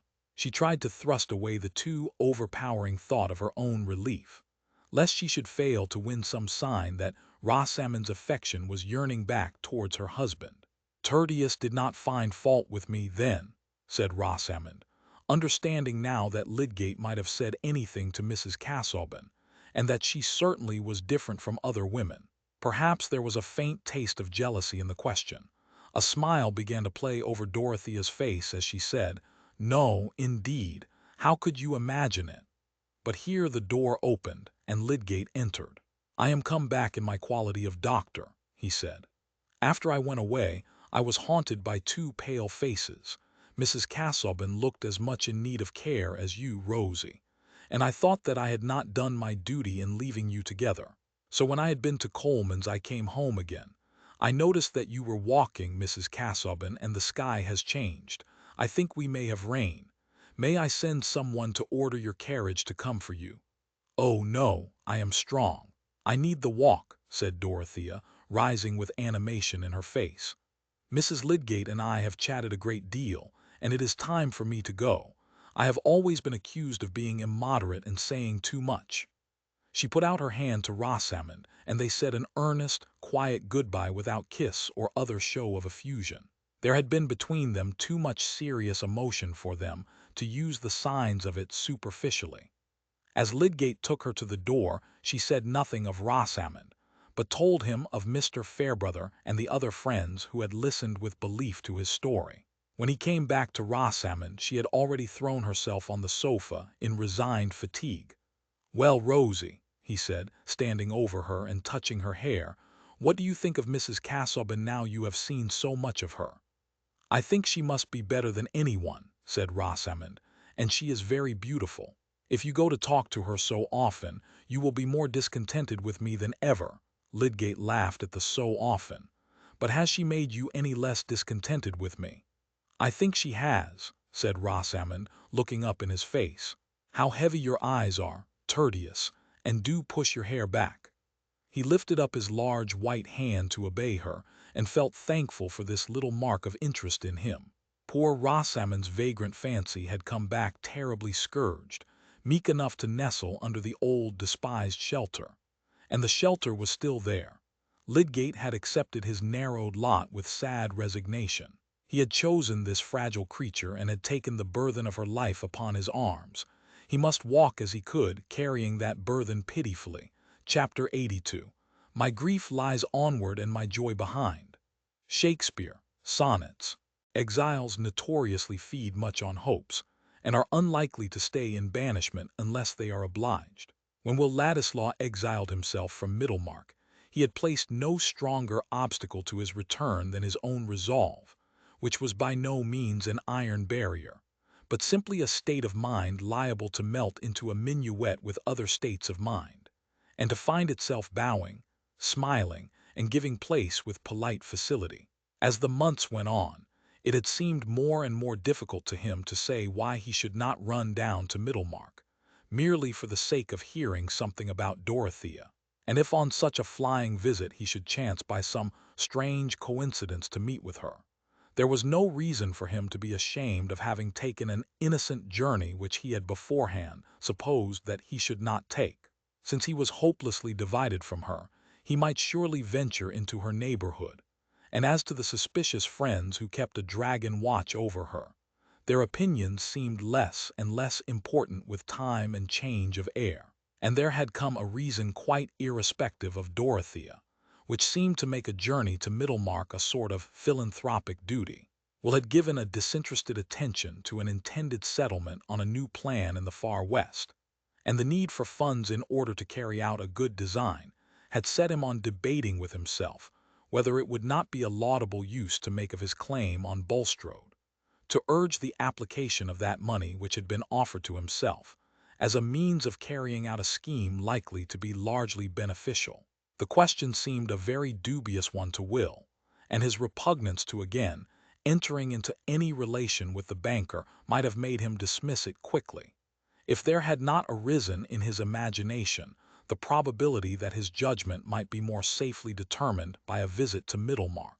That was the object which Will stated to himself as a reason for coming down. He had meant to confide in Lydgate and discuss the money question with him, and he had meant to amuse himself for the few evenings of his stay by having a great deal of music and badinage with fair Rosamond, without neglecting his friends at Lowick Parsonage. If the parsonage was close to the manor, that was no fault of his. He had neglected the Fairbrothers before his departure, from a proud resistance to the possible accusation of indirectly seeking interviews with Dorothea. But hunger tames us, and Will had become very hungry for the vision of a certain form and the sound of a certain voice. Nothing had done instead, not the opera, or the converse of zealous politicians, or the flattering reception in dim corners of his new hand in leading articles. Thus he had come down, foreseeing with confidence how almost everything would be in his familiar little world, fearing, indeed, that there would be no surprises in his visit. But he had found that humdrum world in a terribly dynamic condition, in which even bad, nage and lyrism had turned explosive. And the first day of this visit had become the most fatal epoch of his life. The next morning he felt so harassed with the nightmare of consequences, he dreaded so much the immediate issues before him, that seeing while he breakfasted the arrival of the Riverston coach, he went out hurriedly and took his place on it, that he might be relieved, at least for a day, from the necessity of doing or saying anything in Middlemarch. Will Ladislaw was in one of those tangled crises which are commoner in experience than one might imagine from the shallow absoluteness of men's judgments. He had found Lydgate, for whom he had the sincerest respect, under circumstances which claimed his thorough and frankly declared sympathy, and the reason why, in spite of that claim, it would have been better for Will to have avoided all further intimacy, or even contact, with Lydgate, was precisely of the kind to make such a course appear impossible. To a creature of Will's susceptible temperament, without any neutral region of indifference in his nature, ready to turn everything that befell him into the collisions of a passionate drama, The revelation that Rosamond had made her happiness in any way dependent on him was a difficulty which his outburst of rage towards her had immeasurably increased for him. He hated his own cruelty, and yet he dreaded to show the fullness of his relenting. He must go to her again. The friendship could not be put to a sudden end, and her unhappiness was a power which he dreaded. And all the while there was no more foretaste of enjoyment in the life before him than if his limbs had been lopped off and he was making his fresh start on crutches. In the night he had debated whether he should not get on the coach, not for Riverston, but for London, leaving a note to Lydgate which would give a makeshift reason for his retreat. But there were strong cords pulling him back from that abrupt departure. The blight on his happiness in thinking of Dorothea, the crushing of that chief hope which had remained in spite of the acknowledged necessity for renunciation, was too fresh a misery for him to resign himself to it, and go straightway into a distance which was also despair. Thus he did nothing more decided than taking the Riverston coach. He came back again by it while it was still daylight, having made up his mind that he must go to Lydgate's that evening. The Rubicon, we know, was a very insignificant stream to look at. Its significance lay entirely in certain invisible conditions. Will felt as if he were forced to cross his small boundary ditch, and what he saw beyond it was not empire, but discontented subjection. But it is given to us sometimes even in our everyday life to witness the saving influence of a noble nature, the divine efficacy of rescue that may lie in a self-subduing act of fellowship. If Dorothea, after her night's anguish, had not taken that walk to Rosamond, why, she perhaps would have been a woman who gained a higher character for discretion, but it would certainly not have been as well for those three who were on one hearth in Lydgate's house at 7:30 that evening. Rosamond had been prepared for Will's visit, and she received him with a languid coldness which Lydgate accounted for by her nervous exhaustion, of which he could not suppose that it had any relation to Will. And when she sat in silence bending over a bit of work, he innocently apologized for her in an indirect way by begging her to lean backward and rest. Will was miserable in the necessity for playing the part of a friend who was making his first appearance and greeting to Rosamond, while his thoughts were busy about her feelings since that scene of yesterday, which seemed still inexorably to enclose them both, like the painful vision of a double madness. It happened that nothing called Lydgate out of the room, but when Rosamond poured out the tea and Will came near to fetch it, she placed a tiny bit of folded paper in his saucer. He saw it and secured it quickly, but as he went back to his inn, he had no eagerness to unfold the paper. What Rosamond had written to him would probably deepen the painful impressions of the evening. Still, he opened and read it by his bed candle. There were only these few words in her neatly flowing hand. "I have told Mrs. Casaubon. She is not under any mistake about you. I told her because she came to see me and was very kind. You will have nothing to reproach me with now. I shall not have made any difference to you."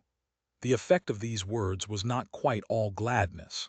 As Will dwelt on them with excited imagination, he felt his cheeks and ears burning at the thought of what had occurred between Dorothea and Rosamond, at the uncertainty how far Dorothea might still feel her dignity wounded in having an explanation of his conduct offered to her. There might still remain in her mind a changed association with him which made an irremediable difference, a lasting flaw. With active fancy, he wrought himself into a state of doubt little more easy than that of the man who has escaped from wreck by night and stands on unknown ground in the darkness.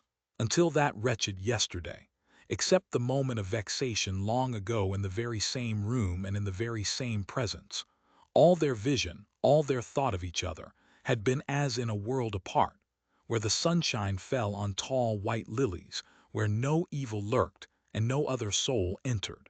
But now would Dorothea meet him in that world again. Chapter 83. And now good morrow to our waking souls which watch not one another out of fear, for love all love of other sights controls and makes one little room and everywhere. Dr. Donne. On the second morning after Dorothea's visit to Rosamond, she had had 2 nights of sound sleep, and had not only lost all traces of fatigue, but felt as if she had a great deal of superfluous strength. That is to say, more strength than she could manage to concentrate on any occupation. The day before, she had taken long walks outside the grounds, and had paid 2 visits to the parsonage. But she never in her life told anyone the reason why she spent her time in that fruitless manner, and this morning she was rather angry with herself for her childish restlessness. Today was to be spent quite differently. What was there to be done in the village? Oh dear, nothing. Everybody was well and had flannel, nobody's pig had died, and it was Saturday morning when there was a general scrubbing of doors and door-stones, and when it was useless to go into the school. But there were various subjects that Dorothea was trying to get clear upon, and she resolved to throw herself energetically into the gravest of all. She sat down in the library before her particular little heap of books on political economy and kindred matters, out of which she was trying to get light as to the best way of spending money so as not to injure one's neighbors, or, what comes to the same thing, so as to do them the most good.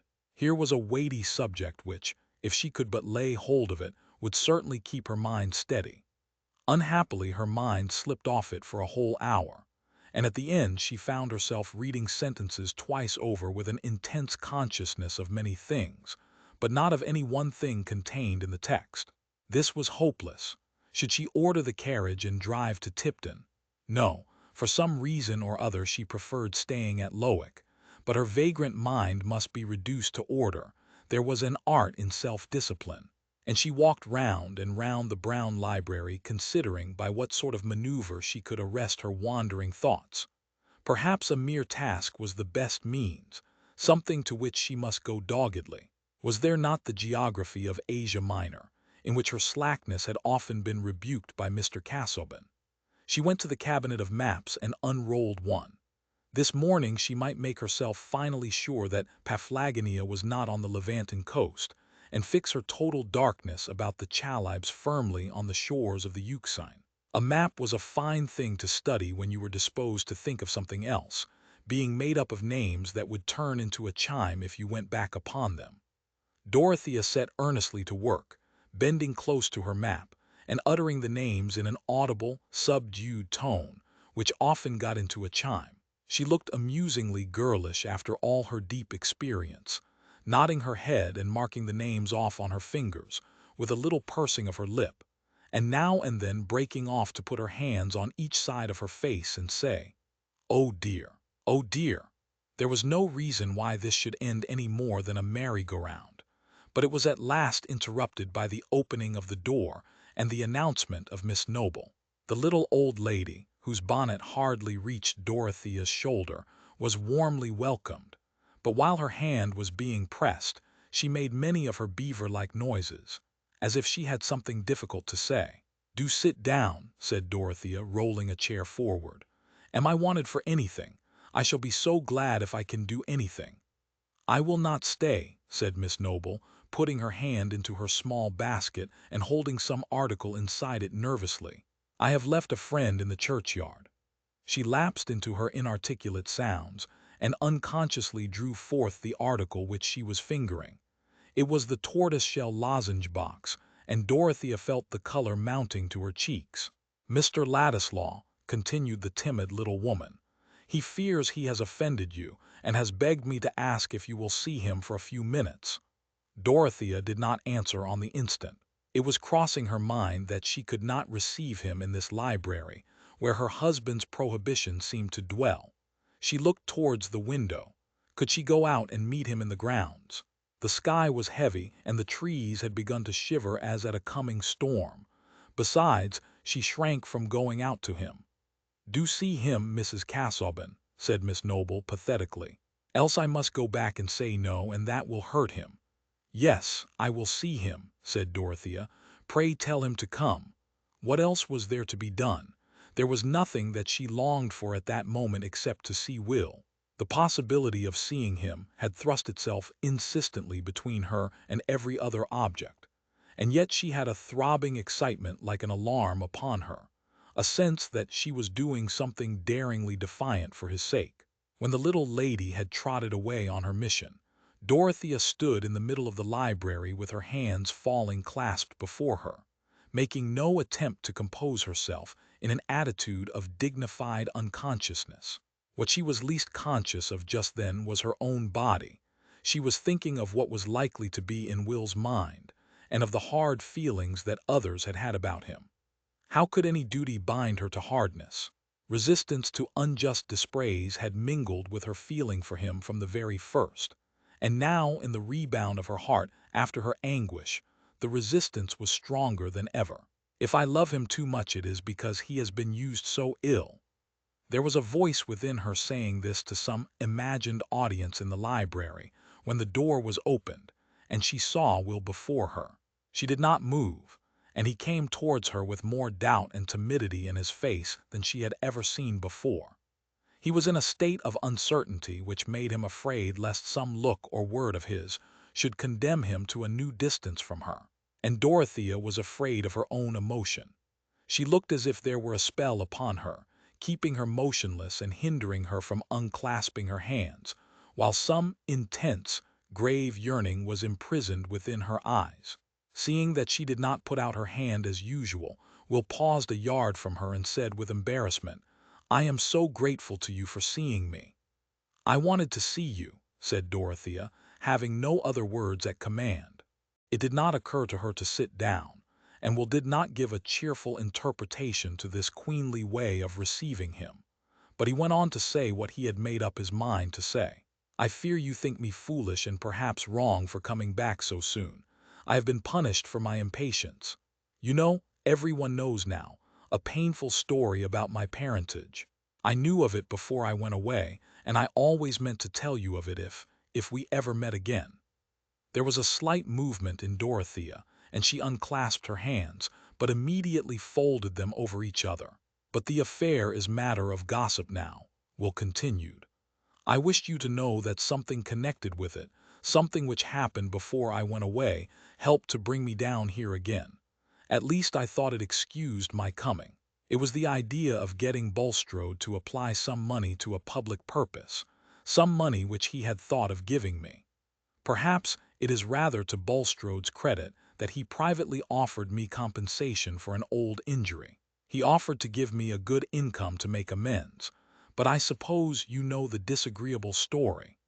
Will looked doubtfully at Dorothea, but his manner was gathering some of the defiant courage with which he always thought of this fact in his destiny. He added, "You know that it must be altogether painful to me." "Yes, yes, I know," said Dorothea hastily.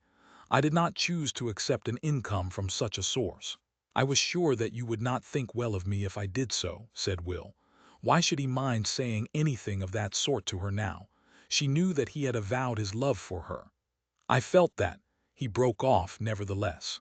"You acted as I should have expected you to act," said Dorothea, her face brightening and her head becoming a little more erect on its beautiful stem.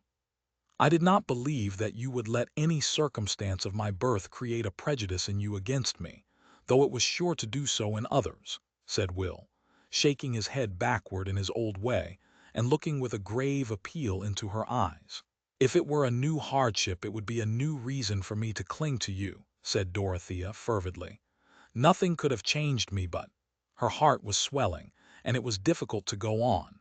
She made a great effort over herself to say in a low, tremulous voice, "But thinking that you were different, not so good as I had believed you to be."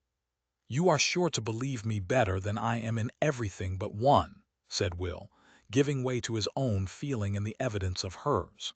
"I mean in my truth to you. When I thought you doubted of that, I didn't care about anything that was left. I thought it was all over with me, and there was nothing to try for, only things to endure." "I don't doubt you any longer," said Dorothea, putting out her hand, a vague fear for him impelling her unutterable affection. He took her hand and raised it to his lips with something like a sob, but he stood with his hat and gloves in the other hand, and might have done for the portrait of a royalist. Still it was difficult to loose the hand, and Dorothea, withdrawing it in a confusion that distressed her, looked and moved away. "See how dark the clouds have become, and how the trees are tossed," she said, walking towards the window, yet speaking and moving with only a dim sense of what she was doing. Will followed her at a little distance, and leaned against the tall back of a leather chair, on which he ventured now to lay his hat and gloves, and free himself from the intolerable durance of formality to which he had been for the first time condemned in Dorothea's presence. It must be confessed that he felt very happy at that moment leaning on the chair. He was not much afraid of anything that she might feel now. They stood silent, not looking at each other, but looking at the evergreens which were being tossed, and were showing the pale underside of their leaves against the blackening sky. Will never enjoyed the prospect of a storm so much. It delivered him from the necessity of going away. Leaves and little branches were hurled about, and the thunder was getting nearer. The light was more and more somber, but there came a flash of lightning which made them start and look at each other, and then smile. Dorothea began to say what she had been thinking of. That was a wrong thing for you to say, that you would have had nothing to try for. If we had lost our own chief good, other people's good would remain, and that is worth trying for. Some can be happy. I seem to see that more clearly than ever when I was the most wretched. I can hardly think how I could have borne the trouble if that feeling had not come to me to make strength. You have never felt the sort of misery I felt, said Will. The misery of knowing that you must despise me. But I have felt worse. It was worse to think ill, Dorothea had begun impetuously, but broke off. Will colored. He had the sense that whatever she said was uttered in the vision of a fatality that kept them apart. He was silent a moment, and then said passionately, "We may at least have the comfort of speaking to each other without disguise. Since I must go away, since we must always be divided, you may think of me as one on the brink of the grave." While he was speaking there came a vivid flash of lightning which lit each of them up for the other, and the light seemed to be the terror of a hopeless love. Dorothea darted instantaneously from the window. Will followed her, seizing her hand with a spasmodic movement. And so they stood, with their hands clasped like two children, looking out on the storm, while the thunder gave a tremendous crack and roll above them, and the rain began to pour down. Then they turned their faces towards each other, with the memory of his last words in them, and they did not loose each other's hands. "There is no hope for me," said Will. "Even if you loved me as well as I love you, even if I were everything to you, I shall most likely always be very poor. On a sober calculation, one can count on nothing but a creeping lot. It is impossible for us ever to belong to each other. It is perhaps base of me to have asked for a word from you. I meant to go away into silence, but I have not been able to do what I meant." "Don't be sorry," said Dorothea, in her clear, tender tones. "I would rather share all the trouble of our parting." Her lips trembled, and so did his. It was never known which lips were the first to move towards the other lips, but they kissed tremblingly, and then they moved apart. The rain was dashing against the window panes as if an angry spirit were within it, and behind it was the great swoop of the wind. It was one of those moments in which both the busy and the idle pause with a certain awe. Dorothea sat down on the seat nearest to her, a long, low ottoman in the middle of the room, and with her hands folded over each other on her lap, looked at the drear outer world. Will stood still an instant looking at her, then seated himself beside her, and laid his hand on hers, which turned itself upward to be clasped. They sat in that way without looking at each other, until the rain abated and began to fall in stillness. Each had been full of thoughts which neither of them could begin to utter. But when the rain was quiet, Dorothea turned to look at Will. With passionate exclamation, as if some torture screw were threatening him, he started up and said, "It is impossible." He went and leaned on the back of the chair again, and seemed to be battling with his own anger, while she looked towards him sadly. "It is as fatal as a murder or any other horror that divides people," he burst out again. "It is more intolerable to have our life maimed by petty accidents." "No, don't say that. Your life need not be maimed," said Dorothea gently. "Yes, it must," said Will angrily. "It is cruel of you to speak in that way, as if there were any comfort. You may see beyond the misery of it, but I don't. It is unkind. It is throwing back my love for you as if it were a trifle to speak in that way in the face of the fact. We can never be married." "Some time we might," said Dorothea in a trembling voice. "When?" said Will bitterly. "What is the use of counting on any success of mine? It is a mere toss-up whether I shall ever do more than keep myself decently, unless I choose to sell myself as a mere pen and a mouthpiece. I can see that clearly enough. I could not offer myself to any woman, even if she had no luxuries to renounce." There was silence. Dorothea's heart was full of something that she wanted to say, and yet the words were too difficult. She was wholly possessed by them. At that moment debate was mute within her, and it was very hard that she could not say what she wanted to say. Will was looking out of the window angrily. If he would have looked at her and not gone away from her side, she thought everything would have been easier. At last he turned, still resting against the chair, and stretching his hand automatically towards his hat, said with a sort of exasperation, "Goodbye."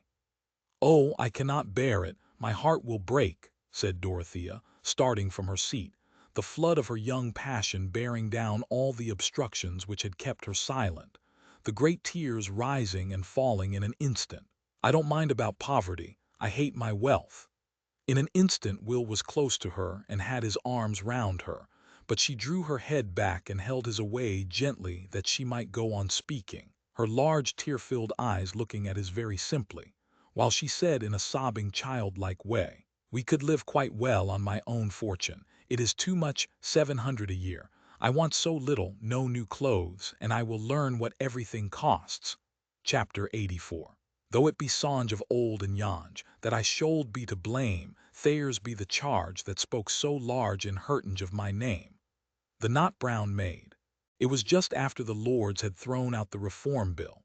That explains how Mr. Cadwallader came to be walking on the slope of the lawn near the great conservatory at Freshitt Hall, holding the Times in his hands behind him, while he talked with a trout fisher's dispassionateness about the prospects of the country to Sir James Chetham. Mrs. Cadwallader, the Dowager Lady Chetham, and Celia were sometimes seated on garden chairs, sometimes walking to meet little Arthur, who was being drawn in his chariot, and, as became the infantine Buddha, was sheltered by his sacred umbrella with handsome silken fringe. The ladies also talked politics, though more fitfully. Mrs. Cadwallader was strong on the intended creation of peers.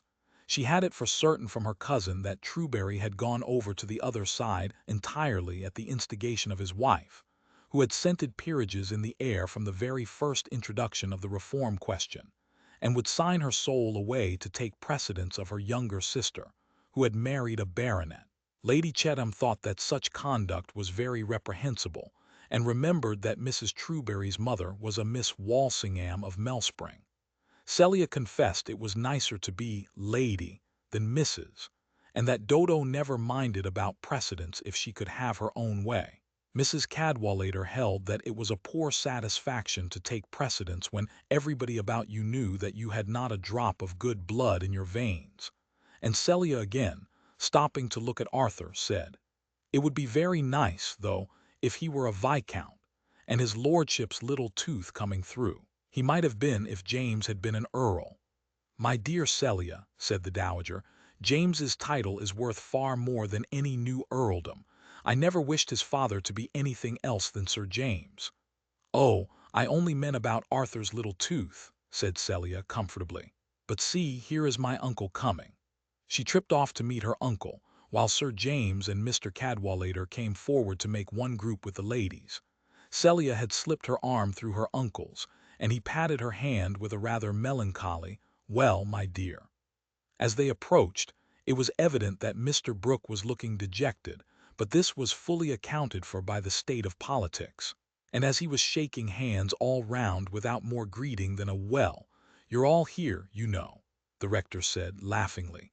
"Don't take the throwing out of the bill so much to heart, Brooke. You've got all the riffraff of the country on your side." "The bill, eh? Ah," said Mr. Brooke with a mild distractedness of manner. "Thrown out, you know, eh? The Lords are going too far, though. They'll have to pull up. Sad news, you know. I mean here at home sad news, but you must not blame me, Chetham." "What is the matter?" said Sir James. "Not another gamekeeper shot, I hope. It's what I should expect when a fellow like Trapping Bass is let off so easily." "Gamekeeper. No, let us go in. I can tell you all in the house, you know," said Mr. Brooke, nodding at the Cadwalladers, to show that he included them in his confidence. "As to poachers like trapping bass, you know, Chatham," he continued as they were entering, "when you are a magistrate you'll not find it so easy to commit. Severity is all very well, but it's a great deal easier when you've got somebody to do it for you. You have a soft place in your heart yourself, you know. You're not a Draco, a Jeffreys, that sort of thing." Mr. Brooke was evidently in a state of nervous perturbation. When he had something painful to tell, it was usually his way to introduce it among a number of disjointed particulars, as if it were a medicine that would get a milder flavor by mixing. He continued his chat with Sir James about the poachers until they were all seated, and Mrs. Cadwallader, impatient of this drivelling, said, "I'm dying to know the sad news. The gamekeeper is not shot. That is settled. What is it then?" "Well, it's a very trying thing, you know," said Mr. Brooke. "I'm glad you and the rector are here. It's a family matter, but you will help us all to bear it, Cadwallader. I've got to break it to you, my dear." Here Mr. Brooke looked at Celia. "You've no notion what it is, you know. And Chatham, it will annoy you uncommonly. But, you see, you have not been able to hinder it any more than I have.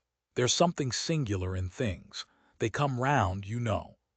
"It must be about Dodo," said Celia, who had been used to think of her sister as the dangerous part of the family machinery.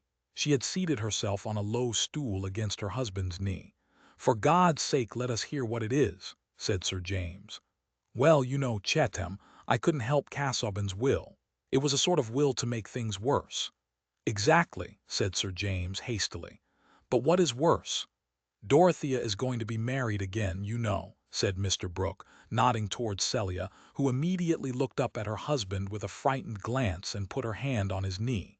Sir James was almost white with anger, but he did not speak. "Merciful heaven," said Mrs. Cadwallader.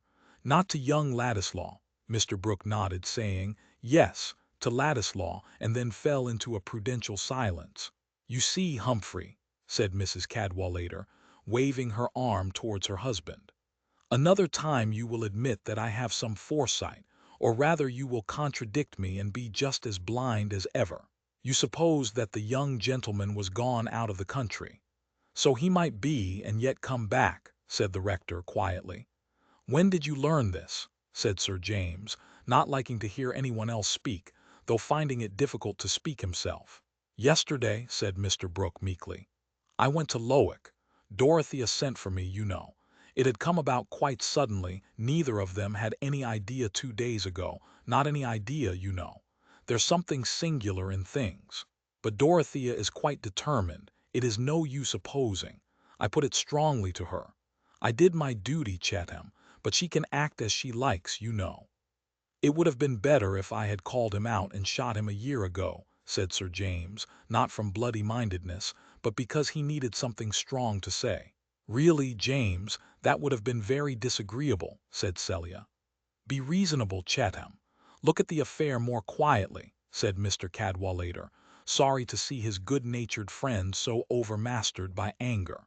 "That is not so very easy for a man of any dignity, with any sense of right, when the affair happens to be in his own family," said Sir James, still in his white indignation. "It is perfectly scandalous. If Ladislaw had had a spark of honor he would have gone out of the country at once, and never shown his face in it again. However, I am not surprised. The day after Casaubon's funeral I said what ought to be done, but I was not listened to." "You wanted what was impossible, you know, Chatham," said Mr. Brooke. "You wanted him shipped off. I told you Ladislaw was not to be done as we liked with. He had his ideas. He was a remarkable fellow. I always said he was a remarkable fellow." "Yes," said Sir James, unable to repress a retort. "It is rather a pity you formed that high opinion of him. We are indebted to that for his being lodged in this neighborhood. We are indebted to that for seeing a woman like Dorothea degrading herself by marrying him." Sir James made little stoppages between his clauses, the words not coming easily. "A man so marked out by her husband's will, that delicacy ought to have forbidden her from seeing him again, who takes her out of her proper rank, into poverty, has the meanness to accept such a sacrifice, has always had an objectionable position, a bad origin, and I believe is a man of little principle and light character. That is my opinion." Sir James ended emphatically, turning aside and crossing his leg. "I pointed everything out to her," said Mr. Brooke, apologetically. "I mean the poverty and abandoning her position. I said, 'My dear, you don't know what it is to live on 700 a year and have no carriage and that kind of thing, and go amongst people who don't know who you are.' I put it strongly to her. But I advise you to talk to Dorothea herself. The fact is, she has a dislike to Casaubon's property. You will hear what she says, you know." "No, excuse me, I shall not," said Sir James with more coolness. "I cannot bear to see her again. It is too painful. It hurts me too much that a woman like Dorothea should have done what is wrong." "Be just Chatham," said the easy, large-lipped rector, who objected to all this unnecessary discomfort. "Mrs. Casaubon may be acting imprudently. She is giving up a fortune for the sake of a man, and we men have so poor an opinion of each other that we can hardly call a woman wise who does that. But I think you should not condemn it as a wrong action in the strict sense of the word." "Yes, I do," answered Sir James. "I think that Dorothea commits a wrong action in marrying Ladislaw." "My dear fellow, we are rather apt to consider an act wrong because it is unpleasant to us," said the rector quietly. Like many men who take life easily, he had the knack of saying a home truth occasionally to those who felt themselves virtuously out of temper. Sir James took out his handkerchief and began to bite the corner. "It is very dreadful of Dodo, though," said Celia, wishing to justify her husband. "She said she never would marry again, not anybody at all."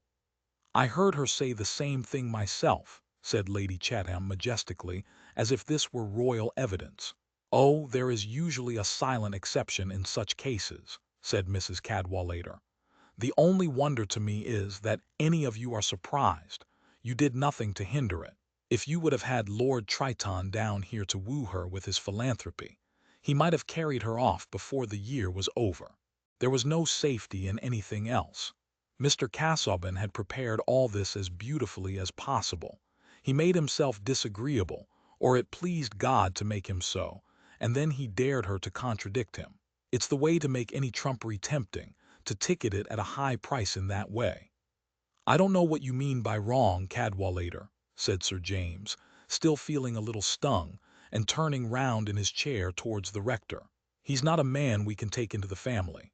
At least I must speak for myself," he continued, carefully keeping his eyes off Mr. Brooke. "I suppose others will find his society too pleasant to care about the propriety of the thing." "Well, you know, Chatham," said Mr. Brooke, good-humoredly nursing his leg, "I can't turn my back on Dorothea.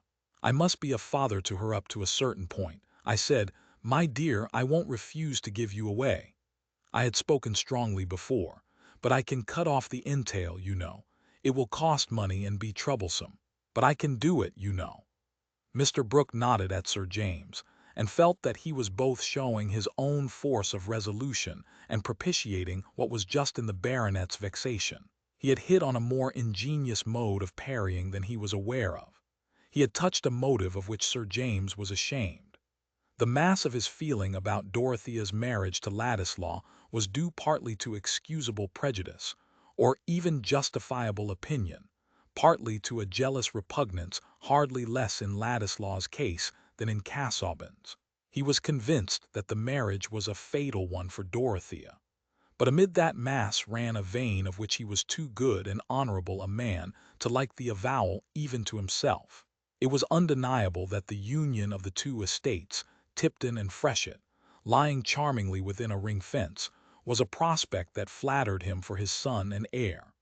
Hence, when Mr. Brooke noddingly appealed to that motive, Sir James felt a sudden embarrassment. There was a stoppage in his throat. He even blushed. He had found more words than usual in the first jet of his anger, but Mr. Brooke's propitiation was more clogging to his tongue than Mr. Cadwallader's caustic hint.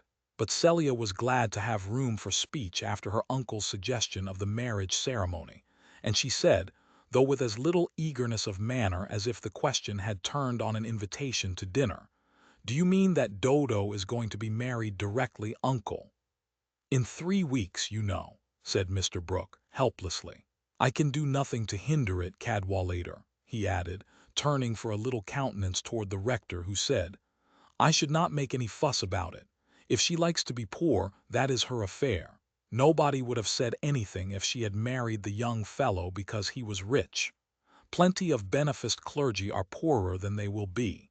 Here is Elinor," continued the provoking husband. "She vexed her friends by me. I had hardly 1,000 a year. I was a lout. Nobody could see anything in me. My shoes were not the right cut. All the men wondered how a woman could like me. Upon my word, I must take Ladislaw's part until I hear more harm of him." "Humphrey, that is all sophistry, and you know it," said his wife. "Everything is all one. That is the beginning and end with you. As if you had not been a Cadwallader. Does anyone suppose that I would have taken such a monster as you by any other name?" "And a clergyman, too," observed Lady Chatham with approbation. "Elinor cannot be said to have descended below her rank. It is difficult to say what Mr. Ladislaw is, James?" Sir James gave a small grunt, which was less respectful than his usual mode of answering his mother. Celia looked up at him like a thoughtful kitten. "It must be admitted that his blood is a frightful mixture," said Mrs. Cadwallader. "The Casaubon cuttlefish fluid to begin with, and then a rebellious Polish fiddler or dancing master, was it? And then an old clo—" "Nonsense, Elinor," said the rector, rising. "It is time for us to go." "After all, he is a pretty sprig," said Mrs. Cadwallader, rising too and wishing to make amends. "He is like the fine old Critchley portraits before the idiots came in." "I'll go with you," said Mr. Brooke, starting up with alacrity. "You must all come and dine with me tomorrow, you know, Celia, my dear." "You will, James, won't you?" said Celia, taking her husband's hand. "Oh, of course, if you like," said Sir James, pulling down his waistcoat, but unable yet to adjust his face good-humoredly. "That is to say, if it is not to meet anybody else." "No, no, no," said Mr. Brooke, understanding the condition. "Dorothea would not come, you know, unless you had been to see her. When Sir James and Celia were alone, she said, 'Do you mind about my having the carriage to go to Lowick, James?' 'What now, directly?' he answered with some surprise. 'Yes, it is very important,' said Celia. 'Remember, Celia, I cannot see her,' said Sir James. 'Not if she gave up marrying.' 'What is the use of saying that? However, I'm going to the stables. I'll tell Briggs to bring the carriage round.' Celia thought it was of great use, if not to say that, at least to take a journey to Lowick in order to influence Dorothea's mind. All through their girlhood she had felt that she could act on her sister by a word judiciously placed, by opening a little window for the daylight of her own, understanding to enter among the strange colored lamps by which Dodo habitually saw. And Celia the matron naturally felt more able to advise her childless sister. How could anyone understand Dodo so well as Celia did, or love her so tenderly? Dorothea, busy in her boudoir, felt a glow of pleasure at the sight of her sister so soon after the revelation of her intended marriage. She had prefigured to herself, even with exaggeration, the disgust of her friends, and she had even feared that Celia might be kept aloof from her. "Oh, Kitty, I am delighted to see you," said Dorothea, putting her hands on Celia's shoulders and beaming on her. "I almost thought you would not come to me." "I have not brought Arthur because I was in a hurry," said Celia, and they sat down on 2 small chairs opposite each other, with their knees touching. "You know, Dodo, it is very bad," said Celia in her placid guttural, looking as prettily free from humors as possible. "You have disappointed us all so, and I can't think that it ever will be. You never can go and live in that way. And then there are all your plans.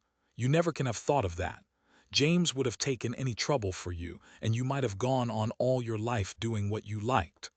"On the contrary, dear," said Dorothea, "I never could do anything that I liked. I have never carried out any plan yet. Because you always wanted things that wouldn't do, but other plans would have come. And how can you marry Mr. Ladislaw that we none of us ever thought you could marry? It shocks James so dreadfully. And then it is all so different from what you have always been. You would have Mr. Casaubon because he had such a great soul, and was so old and dismal and learned. And now, To think of marrying Mr. Ladislaw, who has got no estate or anything. I suppose it is because you must be making yourself uncomfortable in some way or other." Dorothea laughed. "Well, it is very serious, Dodo," said Celia, becoming more impressive. "How will you live? And you will go away among queer people. And I shall never see you, and you won't mind about little Arthur. And I thought you always would." Celia's rare tears had got into her eyes, and the corners of her mouth were agitated. "Dear Celia," said Dorothea with tender gravity, "if you don't ever see me, it will not be my fault." "Yes, it will," said Celia, with the same touching distortion of her small features. "How can I come to you or have you with me when James can't bear it? That is because he thinks it is not right. He thinks you are so wrong, Dodo. But you always were wrong, only I can't help loving you. And nobody can think where you will live. Where can you go?" "I am going to London," said Dorothea. "How can you always live in a street? And you will be so poor. I could give you half my things, only how can I when I never see you?" "Bless you, Kitty," said Dorothea with gentle warmth. "Take comfort. Perhaps James will forgive me some time." "But it would be much better if you would not be married," said Celia, drying her eyes and returning to her argument. "Then there would be nothing uncomfortable, and you would not do what nobody thought you could do. James always said you ought to be a queen, but this is not at all being like a queen. You know what mistakes you have always been making, Dodo, and this is another. Nobody thinks Mr. Ladislaw a proper husband for you, and you said you would never be married again." "It is quite true that I might be a wiser person, Celia," said Dorothea, "and that I might have done something better if I had been better. But this is what I am going to do. I have promised to marry Mr. Ladislaw, and I am going to marry him." The tone in which Dorothea said this was a note that Celia had long learned to recognize. She was silent a few moments and then said, as if she had dismissed all contest, "Is he very fond of you, Dodo?" "I hope so. I am very fond of him." "That is nice," said Celia comfortably.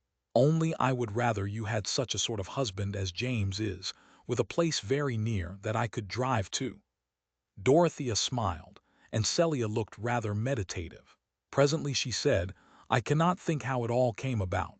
Celia thought it would be pleasant to hear the story. "I dare say not," said Dorothea, pinching her sister's chin. "If you knew how it came about, it would not seem wonderful to you." "Can't you tell me?" said Celia, settling her arms cozily. "No, dear, you would have to feel with me, else you would never know." Chapter 85.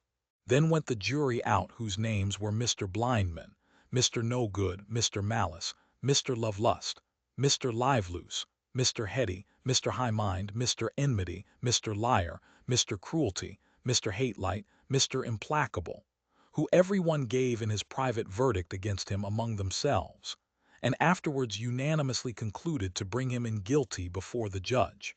And first among themselves, Mr. Blindman the foreman said, "I see clearly that this man is a heretic." Then said Mr. No-Good, "Away with such a fellow from the earth." "I," said Mr. Malice, "for I hate the very look of him." Then said Mr. Lovelust, "I could never endure him." "Nor I," said Mr. Liveloose, "for he would be always condemning my way." Hang him," said Mr. Heady. "A sorry scrub," said Mr. High-Mind. "My heart riceth against him," said Mr. Enmity. "He is a rogue," said Mr. Liar. "Hanging is too good for him," said Mr. Cruelty. "Let us dispatch him out of the way," said Mr. Hate-Light. Then said Mr. Implacable, "Might I have all the world given me, I could not be reconciled to him. Therefore let us forthwith bring him in guilty of death." Pilgrim's Progress. When immortal Bunyan makes his picture of the persecuting passions bringing in their verdict of guilty, who pities faithful? That is a rare and blessed lot which some greatest men have not attained, to know ourselves guiltless before a condemning crowd, to be sure that what we are denounced for is solely the good in us. The pitiable lot is that of the man who could not call himself a martyr even though he were to persuade himself that the men who stoned him were but ugly passions incarnate. Who knows that he is stoned, not for professing the right, but for not being the man he professed to be? This was the consciousness that Bulstrode was withering under while he made his preparations for departing from Middlemarch, and going to end his stricken life in that sad refuge. the indifference of new faces.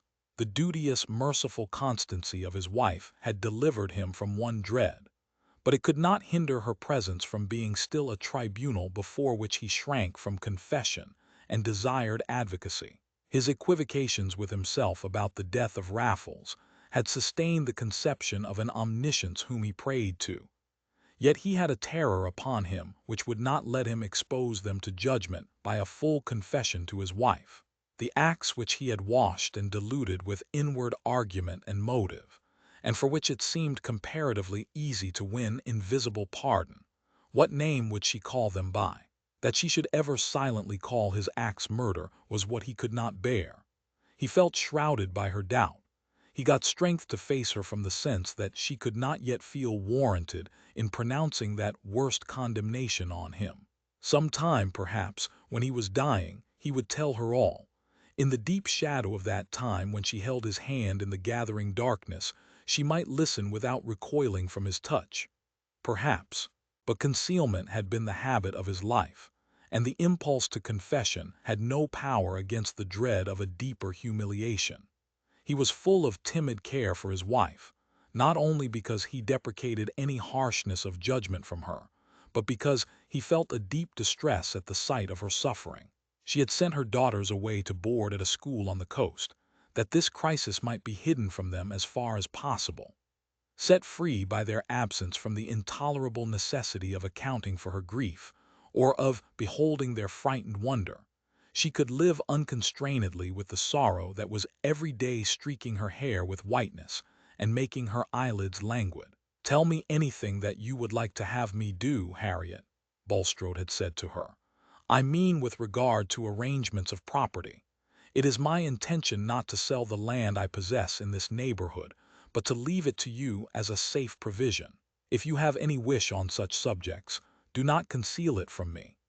A few days afterwards, when she had returned from a visit to her brothers, she began to speak to her husband on a subject which had for some time been in her mind.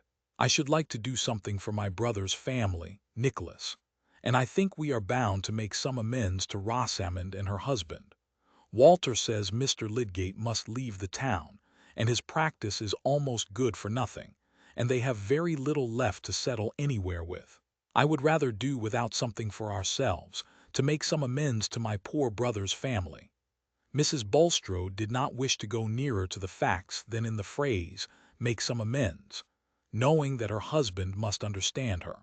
He had a particular reason, which she was not aware of, for wincing under her suggestion. He hesitated before he said, "It is not possible to carry out your wish in the way you propose, my dear. Mr. Lydgate has virtually rejected any further service from me. He has returned the £1,000 which I lent him. Mrs. Casaubon advanced him the sum for that purpose. Here is his letter." The letter seemed to cut Mrs. Bulstrode severely. The mention of Mrs. Casaubon's loan seemed a reflection of that public feeling, which held it a matter of course that every one would avoid a connection with her husband. She was silent for some time, and the tears fell one after the other, her chin trembling as she wiped them away. Bulstrode, sitting opposite to her, ached at the sight of that grief-worn face, which 2 months before had been bright and blooming. It had aged to keep sad company with his own withered features. Urged into some effort at comforting her, he said, "There is another means, Harriet, by which I might do a service to your brother's family if you like to act in it, and it would, I think, be beneficial to you. It would be an advantageous way of managing the land which I mean to be yours." She looked attentive. "Garth once thought of undertaking the management of Stone Court in order to place your nephew Fred there. The stock was to remain as it is, and they were to pay a certain share of the profits instead of an ordinary rent. That would be a desirable beginning for the young man, in conjunction with his employment under Garth. Would it be a satisfaction to you?" "Yes, it would," said Mrs. Bulstrode, with some return of energy. "Poor Walter is so cast down. I would try anything in my power to do him some good before I go away. We have always been brother and sister." "You must make the proposal to Garth yourself, Harriet," said Mr. Bulstrode, not liking what he had to say, but desiring the end he had in view, for other reasons besides the consolation of his wife. You must state to him that the land is virtually yours, and that he need have no transactions with me. Communications can be made through Standish. I mention this because Garth gave up being my agent. I can put into your hands a paper which he himself drew up, stating conditions, and you can propose his renewed acceptance of them. I think it is not unlikely that he will accept when you propose the thing for the sake of your nephew. Chapter 86. Le cœur si sature d'amour comme d'un sel divin qui le conserve, de la l'incorruptible adhérence de ceux qui se sont aimés des l'aube de la vie, et la fraîcheur des vieilles amours prolongées. Il existe un embaumement d'amour. C'est de Daphnis et Chloé qui sont fates Philémon et Baucis. Cette vieillesse-là, ressemblance du soir avec l'aurore. Victor Hugo, El Ham qui rit. Mrs. Garth, hearing Caleb enter the passage about tea time, opened the parlor door and said, "There you are, Caleb. Have you had your dinner?" Mr. Garth's meals were much subordinated to business. "Oh yes, a good dinner, cold mutton and I don't know what. Where is Mary?" "In the garden with Letty, I think. Fred is not come yet." "No. Are you going out again without taking tea, Caleb?" said Mrs. Garth, seeing that her absent-minded husband was putting on again the hat which he had just taken off. "No, no. I'm only going to Mary a minute." Mary was in a grassy corner of the garden, where there was a swing loftily hung between two pear trees. She had a pink kerchief tied over her head, making a little poke to shade her eyes from the level sunbeams, while she was giving a glorious swing to Letty, who laughed and screamed wildly. Seeing her father, Mary left the swing and went to meet him, pushing back the pink kerchief and smiling afar off at him with the involuntary smile of loving pleasure. "I came to look for you, Mary," said Mr. Garth. "Let us walk about a bit." Mary knew quite well that her father had something particular to say. His eyebrows made their pathetic angle, and there was a tender gravity in his voice. These things had been signs to her when she was Letty's age. She put her arm within his, and they turned by the row of nut trees. "It will be a sad while before you can be married, Mary," said her father, not looking at her, but at the end of the stick which he held in his other hand. "Not a sad while, father. I mean to be merry," said Mary laughingly. "I have been single and merry for 24 years and more. I suppose it will not be quite as long again as that." Then, after a little pause, she said, more gravely, bending her face before her father's, "If you are contented with Fred—" Caleb screwed up his mouth and turned his head aside wisely. "Now, father, you did praise him last Wednesday. You said he had an uncommon notion of stock and a good eye for things." "Did I?" said Caleb rather slyly. "Yes, I put it all down, and the date, Anno Domini, and everything," said Mary. "You like things to be neatly booked. And then his behavior to you, father, is really good. He has a deep respect for you, and it is impossible to have a better temper than Fred has." "Aye. You want to coax me into thinking him a fine match." "No, indeed, father. I don't love him because he is a fine match." "What for then?" "Oh, dear, because I have always loved him. I should never like scolding anyone else so well, and that is a point to be thought of in a husband." "Your mind is quite settled then, Mary," said Caleb, returning to his first tone. "There's no other wish come into it since things have been going on as they have been of late." Caleb meant a great deal in that vague phrase, because, better late than never, a woman must not force her heart. She'll do a man no good by that. "My feelings have not changed, father," said Mary calmly. "I shall be constant to Fred as long as he is constant to me. I don't think either of us could spare the other, or like anyone else better, however much we might admire them. It would make too great a difference to us, like seeing all the old places altered and changing the name for everything. We must wait for each other a long while, but Fred knows that." Instead of speaking immediately, Caleb stood still and screwed his stick on the grassy walk. Then he said with emotion in his voice, "Well, I've got a bit of news. What do you think of Fred going to live at Stone Court and managing the land there?" "How can that ever be, father?" said Mary, wonderingly. "He would manage it for his Aunt Bulstrode. The poor woman has been to me begging and praying. She wants to do the lad good, and it might be a fine thing for him. With saving, he might gradually buy the stock, and he has a turn for farming. Oh, Fred would be so happy. It is too good to believe." "Ah, but mind you," said Caleb, turning his head warningly, "I must take it on my shoulders and be responsible and see after everything, and that will grieve your mother a bit, though she mayn't say so." Fred had need be careful. "Perhaps it is too much, father," said Mary, checked in her joy. "There would be no happiness in bringing you any fresh trouble." "Nay, nay, work is my delight, child, when it doesn't vex your mother. And then if you and Fred get married," here Caleb's voice shook just perceptibly, "he'll be steady and saving, and you've got your mother's cleverness and mine too, in a woman's sort of way, and you'll keep him in order. He'll be coming by and by, so I wanted to tell you first, because I think you'd like to tell him by yourself. After that, I could talk it well over with him, and we could go into business and the nature of things." "Oh, you dear good father!" cried Mary, putting her hands round her father's neck, while he bent his head placidly, willing to be caressed. "I wonder if any other girl thinks her father the best man in the world. Nonsense, child! You'll think your husband better." "Impossible," said Mary, relapsing into her usual tone. "Husbands are an inferior class of men who require keeping in order." When they were entering the house with Letty, who had run to join them, Mary saw Fred at the orchard gate and went to meet him. "What fine clothes you wear, you extravagant youth," said Mary, as Fred stood still and raised his hat to her with playful formality. "You are not learning economy." "Now that is too bad, Mary," said Fred.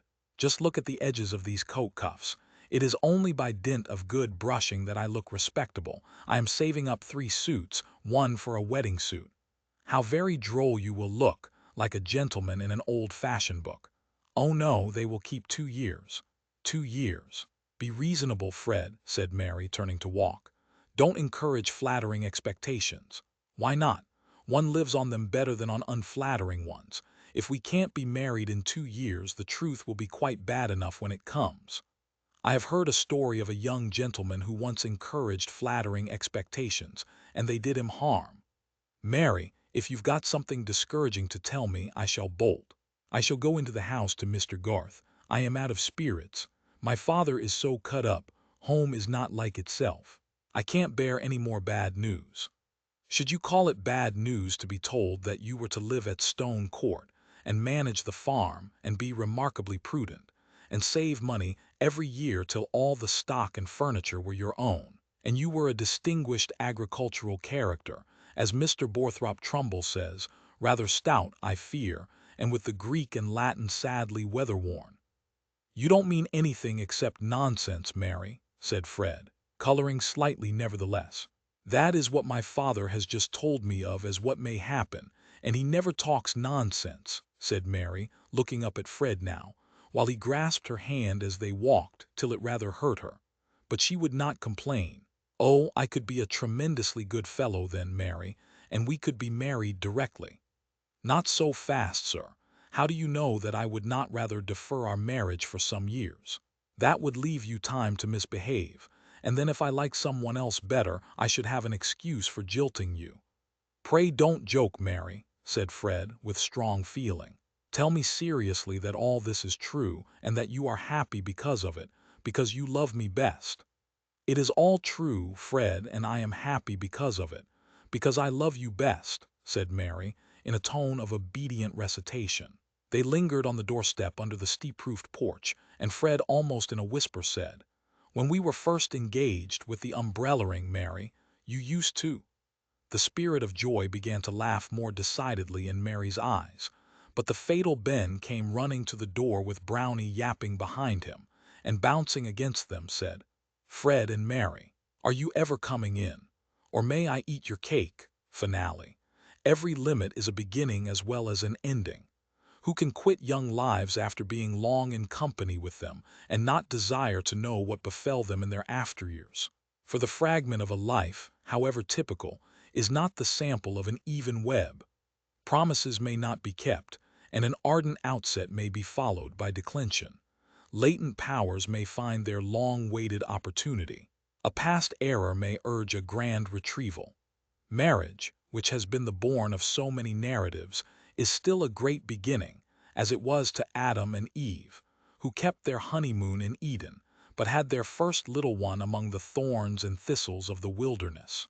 It is still the beginning of the home epic, the gradual conquest or irremediable loss of that complete union which makes the advancing years a climax, and age the harvest of sweet memories in common.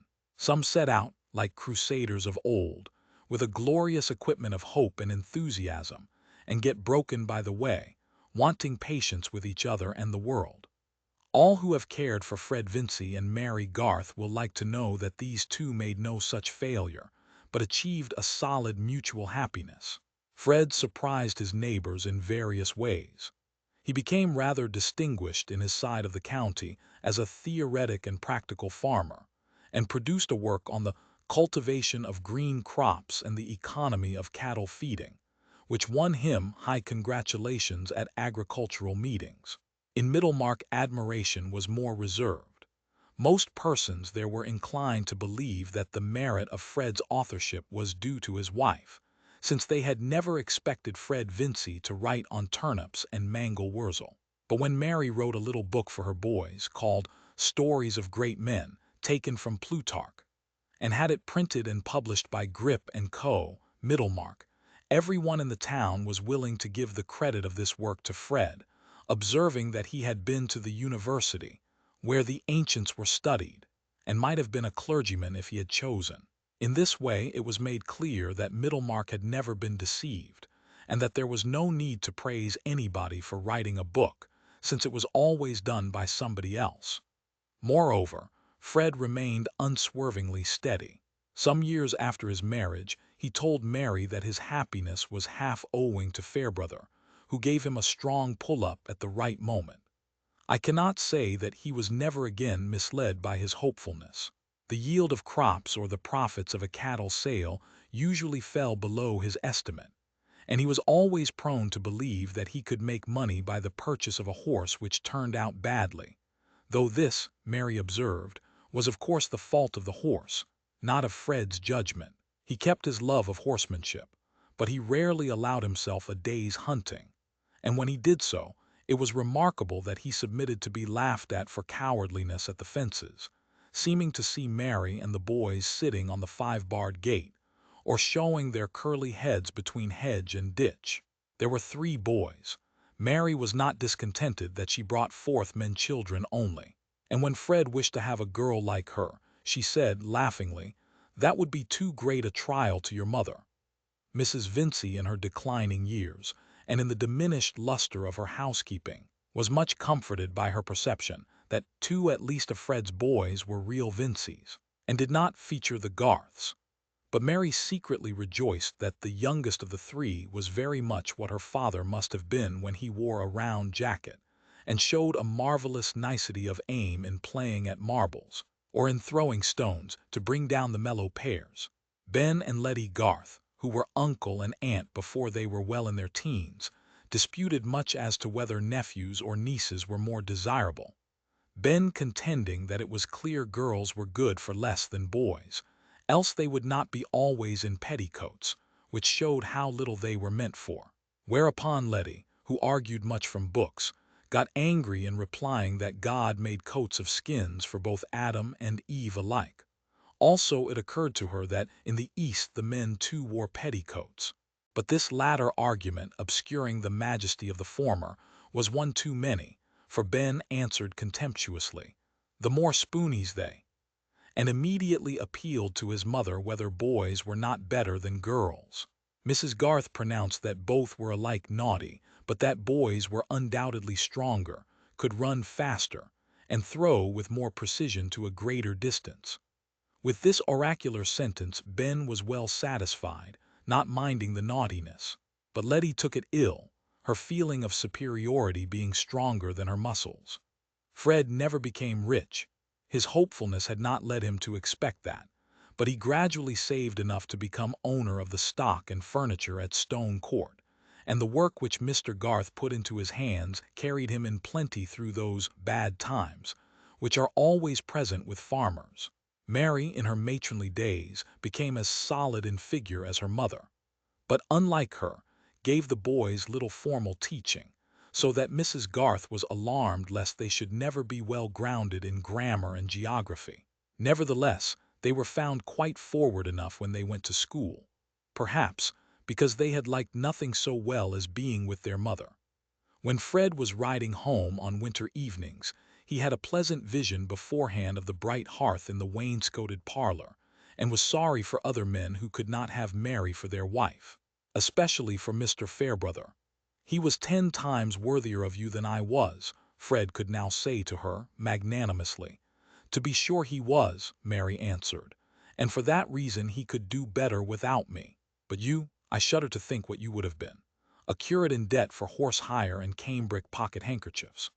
On inquiry, it might possibly be found that Fred and Mary still inhabit Stone Court, that the creeping plants still cast the foam of their blossoms over the fine stone wall into the field where the walnut trees stand in stately row, and that on sunny days the two lovers who were first engaged with the umbrellaring may be seen in white-haired placidity at the open window from which Mary Garth, in the days of old Peter Featherstone, had often been ordered to look out for Mr. Lydgate.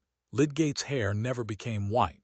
He died when he was only 50, leaving his wife and children provided for by a heavy insurance on his life. He had gained an excellent practice, alternating, according to the season, between London and a continental bathing place, having written a treatise on gout, a disease which has a good deal of wealth on its side. His skill was relied on by many paying patients, but he always regarded himself as a failure. He had not done what he once meant to do. His acquaintances thought him enviable to have so charming a wife, and nothing happened to shake their opinion. Rosamond never committed a second compromising indiscretion. She simply continued to be mild in her temper, inflexible in her judgment, disposed to admonish her husband, and able to frustrate him by stratagem. As the years went on he opposed her less and less, whence Rosamond concluded that he had learned the value of her opinion. On the other hand, she had a more thorough conviction of his talents now that he gained a good income, and instead of the threatened cage in Bride Street provided one all flowers and gilding, fit for the bird of paradise that she resembled. In brief, Lydgate was what is called a successful man, but he died prematurely of diphtheria, and Rosamond afterwards married an elderly and wealthy physician, who took kindly to her 4 children. She made a very pretty show with her daughters, driving out in her carriage, and often spoke of her happiness as a reward.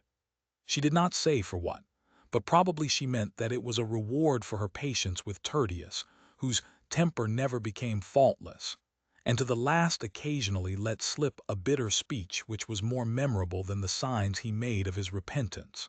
He once called her his basil plant, and when she asked for an explanation, said that basil was a plant which had flourished wonderfully on a murdered man's brains. Rosamond had a placid but strong answer to such speeches. Why then had he chosen her? It was a pity he had not had Mrs. Ladislaw, whom he was always praising and placing above her, and thus the conversation ended with the advantage on Rosamond's side. But it would be unjust not to tell that she never uttered a word in depreciation of Dorothea, keeping in religious remembrance the generosity which had come to her aid in the sharpest crisis of her life. Dorothea herself had no dreams of being praised above other women, feeling that there was always something better which she might have done, if she had only been better and known better. Still, she never repented that she had given up position and fortune to marry Will Ladislaw, and he would have held it the greatest shame as well as sorrow to him if she had repented. They were bound to each other by a love stronger than any impulses which could have marred it. No life would have been possible to Dorothea which was not filled with emotion, and she had now a life filled also with a beneficent activity, which she had not the doubtful pains of discovering and marking out for herself. Will became an ardent public man, working well in those times when reforms were begun with a young hopefulness of immediate good which has been much checked in our days, and getting at last returned to Parliament by a constituency who paid his expenses. Dorothea could have liked nothing better, since wrongs existed, than that her husband should be in the thick of a struggle against them, and that she should give him wifely help. Many who knew her thought it a pity that so substantive and rare a creature should have been absorbed into the life of another, and be only known in a certain circle as a wife and mother. But no one stated exactly what else that was in her power she ought rather to have done, not even Sir James Chatham, who went no further than the negative prescription that she ought not to have married Will Ladislaw. But this opinion of his did not cause a lasting alienation, and the way in which the family was made whole again was characteristic of all concerned. Mr. Brooke could not resist the pleasure of corresponding with Will and Dorothea, and one morning when his pen had been remarkably fluent on the prospects of municipal reform, it ran off into an invitation to the Grange, which, once written, could not be done away with at less cost than the sacrifice, hardly to be conceived, of the whole valuable letter. During the months of this correspondence, Mr. Brooke had continually, in his talk with Sir James Chatham, been presupposing or hinting that the intention of cutting off the entail was still maintained, and the day on which his pen gave the daring invitation, he went to Freshitt expressly to intimate that he had a stronger sense than ever of the reasons for taking that energetic step as a precaution against any mixture of low blood in the air of the Brookes. But that morning something exciting had happened at the Hall. A letter had come to Celia which made her cry silently as she read it, and when Sir James, unused to see her in tears, asked anxiously what was the matter, she burst out in a wail such as he had never heard from her before. "Dorothea has a little boy, and you will not let me go and see her, and I am sure she wants to see me, and she will not know what to do with the baby, she will do wrong things with it, and they thought she would die. It is very dreadful. Suppose it had been me and little Arthur and Dodo had been hindered from coming to see me. I wish you would be less unkind, James." "Good heavens, Celia," said Sir James, much wrought upon, "what do you wish? I will do anything you like. I will take you to town tomorrow if you wish it." And Celia did wish it. It was after this that Mr. Brooke came, and meeting the baronet in the grounds, began to chat with him in ignorance of the news, which Sir James for some reason did not care to tell him immediately. But when the entail was touched on in the usual way, he said, "My dear sir, it is not for me to dictate to you, but for my part I would let that alone. I would let things remain as they are." Mr. Brooke felt so much surprised that he did not at once find out how much he was relieved by the sense that he was not expected to do anything in particular. Such being the bent of Celia's heart, it was inevitable that Sir James should consent to a reconciliation with Dorothea and her husband. Where women love each other, men learn to smother their mutual dislike. Sir James never liked Ladislaw, and will always preferred to have Sir James's company mixed with another kind. They were on a footing of reciprocal tolerance, which was made quite easy only when Dorothea and Celia were present. It became an understood thing that Mr. and Mrs. Ladislaw should pay at least 2 visits during the year to the Grange, and there came gradually a small row of cousins at Freshitt, who enjoyed playing with the 2 cousins visiting Tipton, as much as if the blood of these cousins had been less dubiously mixed. Mr. Brooke lived to a good old age, and his estate was inherited by Dorothea's son, who might have represented Middlemarch, but declined, thinking that his opinions had less chance of being stifled if he remained out of doors. Sir James never ceased to regard Dorothea's second marriage as a mistake, and indeed this remained the tradition concerning it in Middlemarch, where she was spoken of to a younger generation as a fine girl who married a sickly clergyman, old enough to be her father, and in little more than a year after his death gave up her estate to marry his cousin, young enough to have been his son, with no property, and not well born. Those who had not seen anything of Dorothea usually observed that she could not have been a nice woman, else she would not have married either the one or the other. Certainly, those determining acts of her life were not ideally beautiful. They were the mixed result of young and noble impulse struggling amidst the conditions of an imperfect social state, in which great feelings will often take the aspect of error, and great faith the aspect of illusion. For there is no creature whose inward being is so strong that it is not greatly determined by what lies outside it. A new Teresa will hardly have the opportunity of reforming a conventual life, any more than a new Antigone will spend her heroic piety in daring all for the sake of a brother's burial. The medium in which their ardent deeds took shape is forever gone. But we insignificant people with our daily words and acts are preparing the lives of many Dorotheas, some of which may present a far sadder sacrifice than that of the Dorothea whose story we know. Her finely touched spirit had still its fine issues, though they were not widely visible. Her full nature, like that river of which Cyrus broke the strength, spent itself in channels which had no great name on the earth. But the effect of her being on those around her was incalculably diffusive. For the growing good of the world is partly dependent on unhistoric acts, and that things are not so ill with you and me as they might have been, is half owing to the number who lived faithfully a hidden life and rest in unvisited tombs. Thank you for listening. If you enjoyed this story, don't forget to follow the reading lantern and let its light guide you to your next great tale.